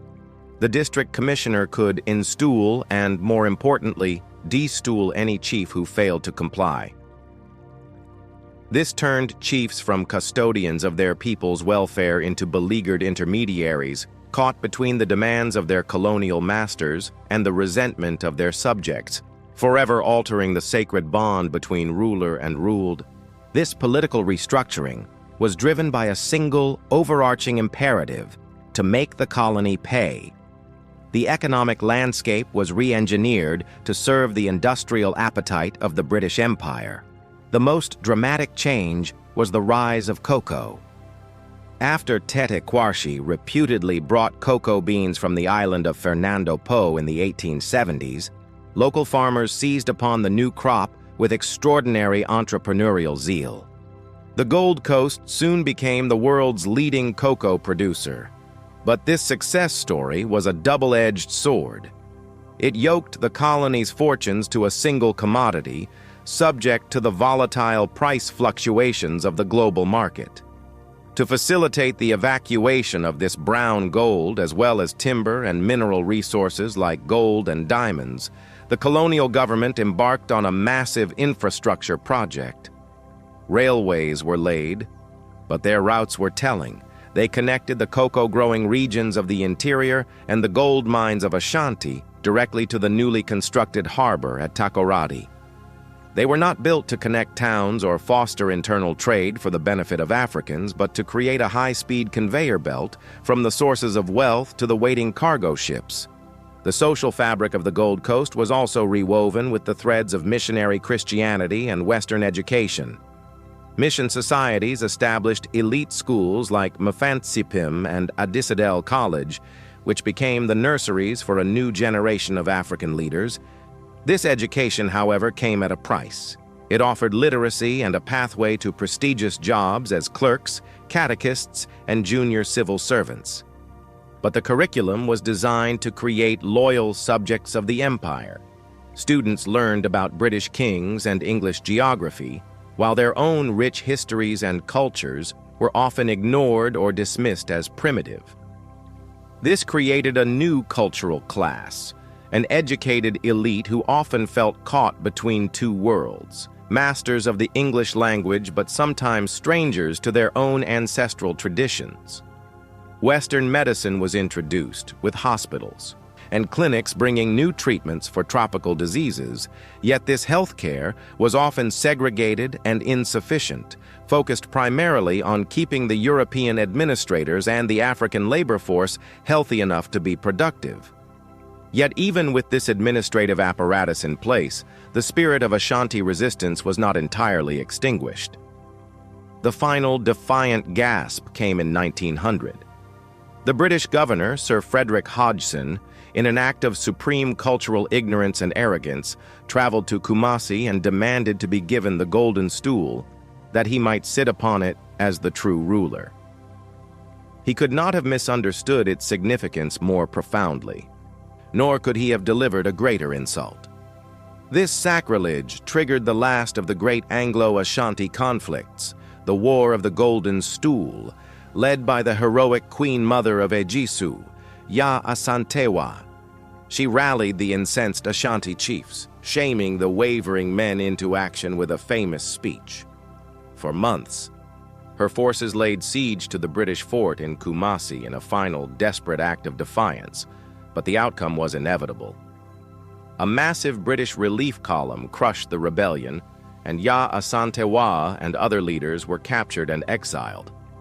In 1902, Ashanti was formally annexed as a crown colony. The wars were finally over. The colonial state was now absolute, its administrative, economic, and military control complete, setting the stage for a new kind of struggle, a political battle for the mind, and ultimately the soul of the nation. Part 12. The Architect of Liberation, Kwame Nkrumah's Rise. The final echo of Ya Asantewa's war drums had long faded, replaced by the orderly clang of the railway and the rustle of colonial paperwork. For the first half of the 20th century, the British Gold Coast appeared to be a model colony, prosperous, relatively peaceful, and seemingly pacified. The struggle against the colonial power had shifted from the battlefield to the courtroom and the debating society. The first generation of nationalist resistance was led by a small urbane cadre of lawyers, academics, and wealthy merchants, men like J.E. Casely Hayford and Dr. J.B. Dankwa. They were brilliant intellectuals who believed in constitutional argument and gradual reform, forming organizations like the United Gold Coast Convention, UGCC, with the stated aim of achieving self-government in the shortest possible time. Theirs was a gentlemanly resistance, a dialogue conducted in the Queen's English, but it failed to capture the imagination of the masses. The farmers, the market women, the clerks, the miners, and the growing ranks of urban, unemployed youth who bore the daily indignities of the colonial system. A new voice was needed, one that could speak a language of urgency and radical hope, and that voice was gestating thousands of miles away, in the crucible of America's racial struggles and London's anti-colonial underground. That voice belonged to Kwame Nkrumah. Born in the small village of Nkrumah, Nkrumah's early life was not one of privilege. His brilliance, however, earned him an education, and in 1935 he embarked on a transformative journey to the United States. For a decade, he studied at Lincoln and Pennsylvania universities, but his most profound education came outside the lecture halls. He experienced the raw prejudice of Jim Crow. America worked menial jobs to survive and immersed himself in the radical political thought of the African diaspora. He devoured the works of Marcus Garvey, whose vision of black pride and a united Africa electrified him, and he engaged with intellectuals like W.E.B. Du Bois. This was where he forged his core ideology, a fierce commitment to Pan-Africanism and an unwavering belief that colonial liberation had to be absolute and immediate, not a gift bestowed by the colonizer, but a right seized by the colonized. He later moved to London, where he fell in with a circle of influential anti-colonial thinkers, including the Trinidadian Marxist George Padmore, further honing his skills as a political organizer and revolutionary theorist. He was no longer just a student from the Gold Coast. He was an architect of African liberation in waiting. Back in the Gold Coast, the UGCC leadership, recognizing their need for a modern full-time organizer to galvanize their movement, made a fateful decision. On the recommendation of one of their members, they invited Kwame Nkrumah to return home and serve as the party's general secretary. They believed they were hiring a skilled administrator who would work under their direction. In reality, they were importing a revolution. When Nkrumah stepped onto the shores of the Gold Coast in late 1947, he was a man transformed, possessed of a singular vision and a charismatic fire that the cautious UGCC leaders could neither comprehend nor control. He immediately recognized the disconnect between the elite nationalists and the common people. While the UGCC held their meetings in respectable parlors, Nkrumah went to the people. He traveled tirelessly from village to village, speaking in simple, powerful language that resonated with the veranda boys, the disenfranchised youth, the workers, and the farmers, promising not slow reform but a radical new world. The inevitable rupture came quickly. In February 1948, simmering tensions in Accra exploded when colonial police opened fire on a peaceful protest of unarmed ex-servicemen demanding their promised pensions, killing 3 of them. The incident sparked days of rioting and looting across the city, a spontaneous outpouring of anti-colonial fury. The panicked British administration, blaming the UGCC for orchestrating the unrest, arrested its 6 foremost leaders, including Nkrumah and Dankwa, who became known as the Big Six. The arrests made them national heroes, but the shared prison cell only served to highlight the profound ideological chasm between Nkrumah and the others. Upon their release, the split became irreparable. The UGCC leadership grew deeply suspicious of Nkrumah's populist appeal and his increasingly radical rhetoric. The CPP was unlike any political organization the Gold Coast had ever seen. It was not a club for the elite. It was a mass movement, brilliantly organized at the grassroots level. It used flags, slogans, and its own newspaper, the Accra Evening News, to spread its message. Nkrumah, an orator of mesmerizing power, became the living embodiment of the people's aspirations, affectionately known as the showboy.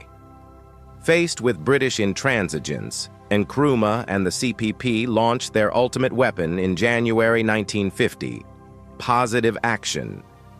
It was a campaign of nonviolent civil disobedience based on the Gandhian model, a nationwide program of strikes, boycotts, and non-cooperation designed to paralyze the colonial state. The British responded with force, declaring a state of emergency and arresting Nkrumah and other CPP leaders, sentencing them to prison for sedition. But the colonial government had made a critical miscalculation.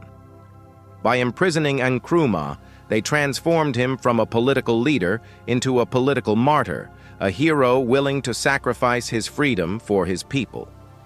From his cell in James Fort Prison, Kwame Nkrumah had become more powerful than ever.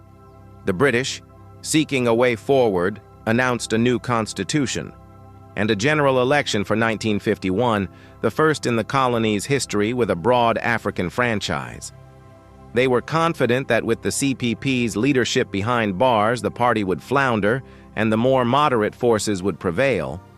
They could not have been more wrong. The CPP machine, orchestrated from the outside by Nkrumah's loyal lieutenant Kamlug Bedama, campaigned with religious fervor. Nkrumah's name was placed on the ballot for the Accra Central constituency. The result was a political earthquake. The Convention People's Party won a landslide victory, taking 34 of the 38 contested seats. And in Accra, prisoner 1960, Kwame Nkrumah won his seat with an overwhelming 22,780 votes out of 23,122 cast. The British governor, Sir Charles Arden Clarke, was faced with an impossible situation. His government was a lame duck, and his chief political prisoner was now the most powerful and popular leader in the country. In a moment of supreme political drama, the governor had no choice but to order the prison gates opened. Kwame Nkrumah walked out of his cell and into the blinding sunlight, summoned not for interrogation, but to be asked to form a government and lead his people towards the independence he had promised. Part 13. A Dream Derailed. The 1966 Coup. At midnight on March 6, 1957, as the Union Jack was lowered for the last time, a new flag of red, gold, and green with a black star at its center rose over Accra. On the polo grounds, a sea of humanity roared as their leader Kwame Nkrumah declared, "At long last, the battle has ended, and thus Ghana, your beloved country, is free forever." This was a moment of transcendent hope, not just for a new nation, but for an entire continent yearning to break the shackles of colonialism. Nkrumah envisioned Ghana as a showpiece of African modernity and the vanguard of a powerful, united continent.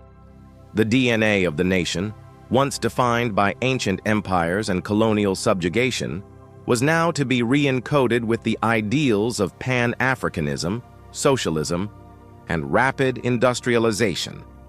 The dream was as vast as the continent itself, but the path to its realization would prove to be fraught with economic peril, political hubris, and ultimately betrayal. With the fervor of a revolutionary on a deadline, Nkrumah launched one of the most ambitious development programs ever undertaken in Africa. He was determined to break the colonial economic model of exporting raw materials and importing expensive finished goods. His solution was a state-led, socialist-inspired industrial revolution. The centerpiece of this grand vision was the Volta River Project, a monumental undertaking to dam one of Africa's great rivers at Akosombo. The goal was to create the world's largest man-made lake, generating vast amounts of hydroelectric power that would smelt locally mined bauxite into aluminum, powering a new industrial age. Beyond the dam, state-owned enterprises sprang up across the country, factories for producing shoes, canned fruit glass, and steel. A new deep-water harbor was built at Tama, connected to the capital by the nation's first motorway. The state airline Ghana Airways was established to connect Accra to the world, and education and healthcare were expanded dramatically. This was nation-building on a heroic scale, a physical manifestation of Nkrumah's belief that political independence was meaningless without genuine economic independence. This sprint towards modernization, however, came at a tremendous cost, not just financially, but politically. Nkrumah, ever wary of the forces of neo-colonialism and what he viewed as internal divisive elements, began to systematically concentrate power in his own hands. He saw tribal loyalties, particularly the persistent opposition from the Ashanti-based National Liberation Movement, as a threat to national unity. To forge a singular Ghanaian identity, he believed he had to suppress all competing centers of power. In 1958, his government passed the Preventive Detention Act, PDA, a draconian law that allowed for the arrest and imprisonment of individuals for up to 5 years, later extended, without charge or trial, simply on the suspicion of being a security risk. Initially aimed at political opponents, its scope widened over time, creating a climate of fear and silencing dissent. In 1964, following a referendum, Ghana was officially declared a one-party state with the CPP as the sole legal party and Nkrumah as president for life. From his perspective, these were necessary measures to protect the revolution from its enemies, both foreign and domestic. To his critics, they were the classic hallmarks of a descent into dictatorship. The political consolidation was happening just as the economic foundations of Nkrumah's project began to crack. The entire development plan was financed primarily by revenue from cocoa exports. In the mid-1960s, the world price of cocoa collapsed catastrophically, slashing the government's income. Yet, the spending on the ambitious and often inefficient state-owned enterprises continued unabated. To cover the shortfall, the government resorted to massive borrowing from both Western and Eastern Bloc nations, plunging the country into deep foreign debt. Shortages of basic consumer goods became commonplace, leading to long queues and a thriving black market. The government imposed austerity measures and raised taxes, hitting the very workers and farmers who had once been Nkrumah's most ardent supporters. Strikes, once a tool of liberation against the British, were now suppressed by the CPP government. The Osagyefo, the Redeemer, as Nkrumah was now officially known, was losing his connection to the people, his promises of prosperity ringing hollow against the harsh reality of economic hardship. The dream was beginning to sour. Inside the armed forces, a different kind of discontent was brewing. While Nkrumah lavished attention and resources on his personal security force, the president's own guard regiment, POGR, the regular army felt neglected and resentful. They saw the POGR, trained by Soviet advisors, as a politicized Praetorian Guard designed to keep the CPP in power and spy on the professional military. Senior officers, many of whom had been trained at Britain's Sandhurst Military Academy, were deeply suspicious of Nkrumah's growing alignment with the Soviet Union and his fiery anti-Western rhetoric during the height of the Cold War. This professional jealousy was fertile ground for conspiracy, which found encouragement from foreign intelligence agencies alarmed by Nkrumah's Pan-African and socialist ambitions. A cadre of senior police and military officers, led by Colonel Emmanuel Kotoka and Major Akwasi Afrifa, began to plot. They saw themselves not as traitors, but as patriots with a duty to rescue the country from what they perceived as economic ruin and communist-style tyranny. Their moment came on February 24th, 1966. With Nkrumah on a flight to Hanoi on a mission to broker peace in the Vietnam War, the conspirators struck. In the pre-dawn hours, army units under Kotoka's command moved on Accra. They swiftly captured the airport, the radio station, and other key installations. The only serious resistance came from the fiercely loyal POGR at Flagstaff House, the presidential palace, resulting in a brief but bloody firefight. By 6 a.m., the battle was over. Colonel Kotoka's voice came over the national radio, announcing that the military had taken control. "The myth surrounding Kwame Nkrumah has been broken," he declared.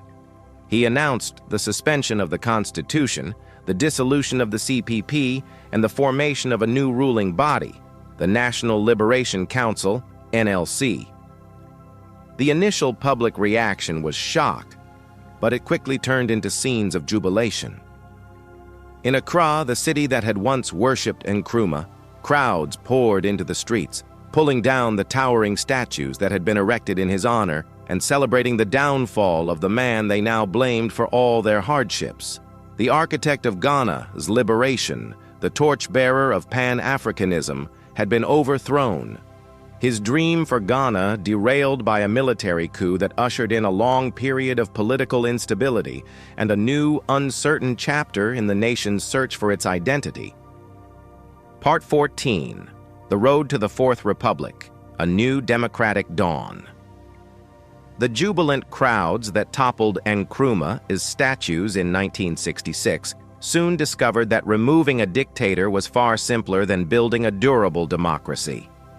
The coup ushered in a turbulent and disorienting era of political instability, a revolving door of military juntas and fragile civilian governments that left the nation adrift. The National Liberation Council, NLC, the military body that overthrew Nkrumah, promised a swift return to civilian rule, which it delivered in 1969 with the election of Dr. Kofi Busia's Progress Party. Busia's government, however, inherited a shattered economy and crippling debt, and its necessary but painful austerity measures quickly eroded its popularity. Just over 2 years later, in 1972, the army struck again, led by Lieutenant Colonel Ignatius Kutu Akheampong. The national nadir arrived in the late 1970s and early 1980s. Ghana was a nation on its knees. The economy was in freefall, plagued by hyperinflation that rendered the national currency, the cedi, virtually worthless. Basic commodities like soap, sugar, and petrol were unobtainable, leading to endless queues and a complete breakdown of public services. Factories stood idle, infrastructure crumbled, and a severe drought compounded the misery. A sense of hopelessness pervaded the country, leading to a mass exodus of Ghana's professionals, doctors, teachers, engineers, who fled to Nigeria and the West in search of a future, a brain drain that hollowed out the nation's intellectual capital. It was against this backdrop of total systemic collapse that a new and transformative figure emerged from within the ranks of the military, a figure whose name would become synonymous with both revolutionary fury and eventually democratic renewal: Flight Lieutenant Jerry John Rawlings. Rawlings first exploded onto the national scene on May 15, 1979, with an abortive coup attempt. His subsequent public trial, far from disgracing him, turned him into a national hero. His passionate denunciation of the ruling elite's corruption resonated deeply with a public starved for integrity. He spoke with a raw, unfiltered anger that articulated the frustrations of millions. On June 4, 1979, a group of junior officers, inspired by his words, sprung him from his prison cell. What followed was the June 4th Revolution, a violent house-cleaning exercise led by the newly formed Armed Forces Revolutionary Council, AFRC, with Rawlings as its chairman. For a few months, the AFRC unleashed a populist and often brutal campaign against corruption, publicly flogging market women accused of hoarding and executing several senior military officers, including 3 former heads of state. For economic crimes, it was a period of revolutionary justice, raw and terrifying, but it also tapped into a deep public desire for accountability. True to its word, the AFRC handed over power to a newly elected civilian government just 3 months later, but the specter of Rawlings loomed large. The civilian government of President Hilla Limon proved unable to stem the tide of economic decay, and on December 31, 1981, Rawlings returned to power in a second, more decisive coup. This time, he was not there for a short, sharp shock. He established the Provisional National Defense Council, PNDC, a hybrid military-civilian government that would rule Ghana for the next 11 years. The early PNDC years were marked by a radical, quasi-Marxist ideology, with the establishment of People's Defense Committees and Workers' Defense Committees intended to create a grassroots participatory democracy. However, faced with the stark reality of a bankrupt state, Rawlings and his team of technocrats made a dramatic ideological pivot. They embraced the harsh medicine of the International Monetary Fund and the World Bank, implementing a series of sweeping economic recovery programs, ERPs. These programs involved currency devaluation, the removal of subsidies, privatization of state-owned enterprises, and deep cuts to public spending. The medicine was bitter, causing significant hardship and job losses. But it worked. It stabilized the economy, curbed inflation, and slowly restored a measure of international confidence, pulling Ghana back from the brink of total collapse. By the early 1990s, the political winds both globally and domestically had changed. The fall of the Berlin Wall had discredited one-party and military rule, and a wave of democratic fervor was sweeping across Africa.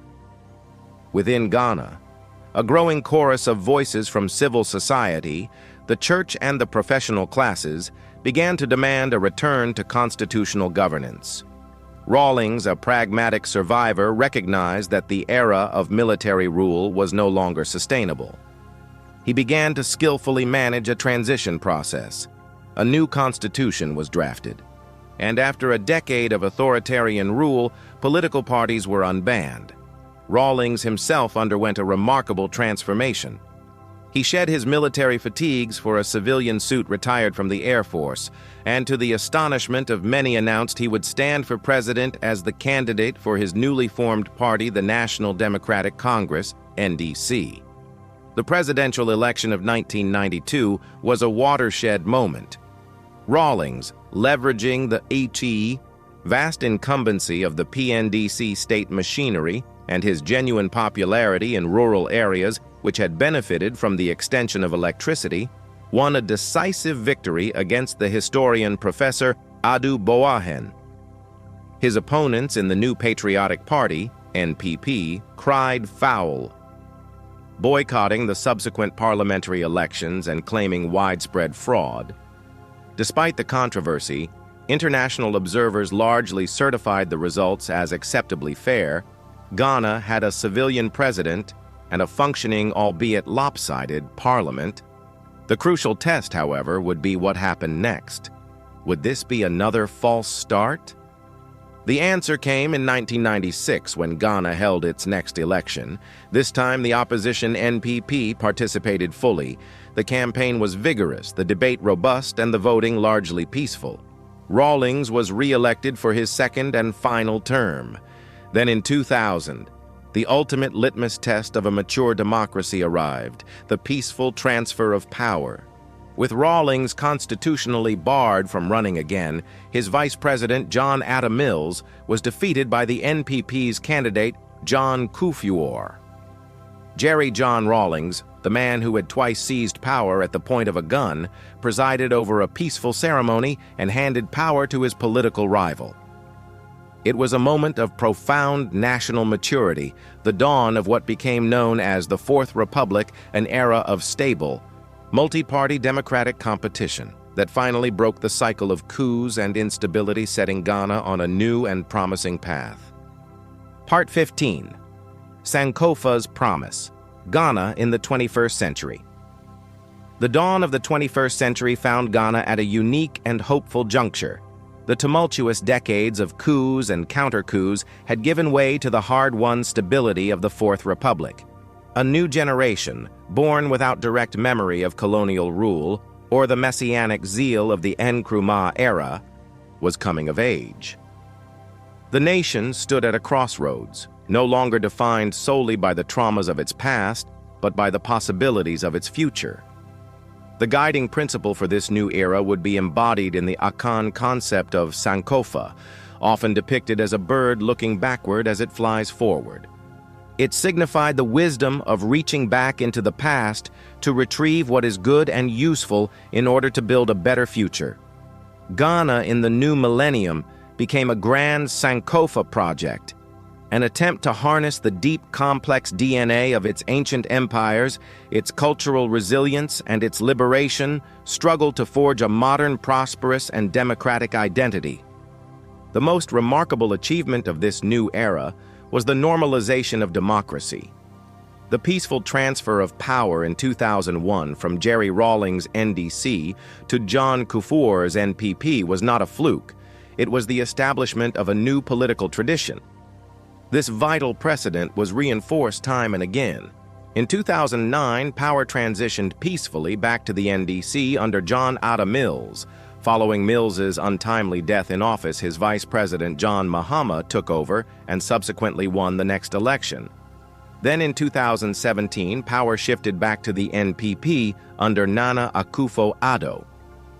These transfers, while always hard-fought and vigorously contested in the courts and the media, were settled through ballots, not bullets. Ghana became a beacon of democratic stability in a region often plagued by conflict, its success underpinned by the strengthening of key institutions. A fiercely independent and boisterous free press, a proliferation of radio stations and online media, and a vibrant ecosystem of civil society organizations created a public sphere where government was constantly scrutinized, debated, and held to account. The judiciary, while not without its challenges, increasingly asserted its independence, becoming the ultimate arbiter of electoral disputes. This political stability provided the foundation for a period of sustained economic growth. For years, Ghana's economy had rested on the traditional pillars of gold and cocoa, but in 2007, a discovery was made that promised to fundamentally re-engineer the nation's fortunes: commercial quantities of offshore oil. The Jubilee oil field, followed by other discoveries, brought a new stream of revenue and propelled Ghana into the ranks of Africa's newest oil producers. This black gold fueled a construction boom, particularly in the capital, Accra, where gleaming office towers, luxury apartments, and sprawling shopping malls began to reshape the skyline. In 2011, the World Bank officially reclassified Ghana as a lower middle-income country, a symbolic milestone that seemed to affirm the nation's progress. However, this newfound wealth proved to be a double-edged sword. It brought with it the classic challenges of the resource curse: managing public expectations, fighting corruption, and avoiding the trap of over-reliance on a single commodity. The influx of oil revenue fueled a sharp rise in government spending and public debt, while the benefits often failed to trickle down, exacerbating the gap between a wealthy urban elite and the rural poor. As Ghana navigated its economic future, it also embarked on a profound journey of cultural rediscovery and global connection. The government, astutely tapping into the nation's unique historical position, began to market Ghana as a gateway to Africa for the global African diaspora. This effort reached its zenith in 2019 with the Year of Return, a masterfully executed campaign marking 400 years since the first documented arrival of enslaved Africans in North America. It was an open invitation to people of African descent to make a spiritual and physical pilgrimage home. The response was overwhelming. Hundreds of thousands of visitors, including celebrities, entrepreneurs, and ordinary people, descended on Ghana, visiting the slave castles, participating in cultural festivals, and investing in the local economy. It was a powerful act of Sankofa, transforming sites of historical pain like Cape Coast Castle into places of connection and healing. This cultural renaissance was also expressed through the explosive global popularity of Afrobeats music, with Ghanaian artists gaining international acclaim and the vibrant designs of kente and other local textiles appearing on international fashion runways. Ghana was successfully branding itself as a hub of Black history culture and creativity. Yet, beneath the surface of democratic success and cultural vibrancy, a new set of complex modern challenges festered. The most devastating was the environmental crisis fueled by illegal small-scale gold mining, known locally as Galamsey. This unregulated industry, often funded by foreign interests, laid waste to vast tracts of forest, poisoned major rivers like the Pra and the Ankobra with mercury and cyanide, and destroyed cocoa farms, threatening the very pillars of the traditional economy. The fight against Galamsey became a battle for the nation's environmental soul. Rapid urbanization created immense pressure on cities, particularly Accra, which struggled to cope with inadequate housing, sanitation, and transportation infrastructure. A youthful and rapidly growing population presented both a demographic dividend and a significant challenge, as the education system struggled to provide the skills needed for the modern economy, leading to persistent youth unemployment.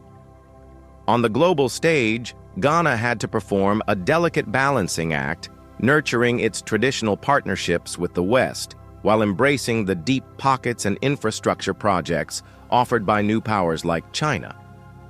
The story of Ghana's DNA, from the echoes of Kintampo to the democratic debates of the 21st century, is a testament to resilience and adaptation. It is a story of a people who built empires on gold and salt, who forged a unified nation from a sacred stool, and who endured the profound trauma of the transatlantic human trade. It is the story of a nation that lit the flame of African independence, stumbled through decades of political turmoil, and ultimately found its footing in the steady rhythms of democracy. Sankofa. This promise is not a final destination of guaranteed prosperity, but a continuous journey.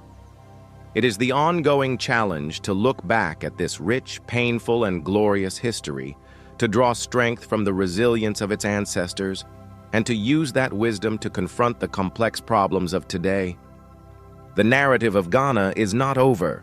It is still being written in the halls of its parliament, in the energy of its vibrant cities, and in the enduring spirit of its people. Thank you for joining us on this exploration of Ghana's rich and complex history. The story of a nation is never truly over. We hope this journey has inspired you to continue learning and engaging with the vibrant spirit of Ghana. Until next time, stay curious and keep learning.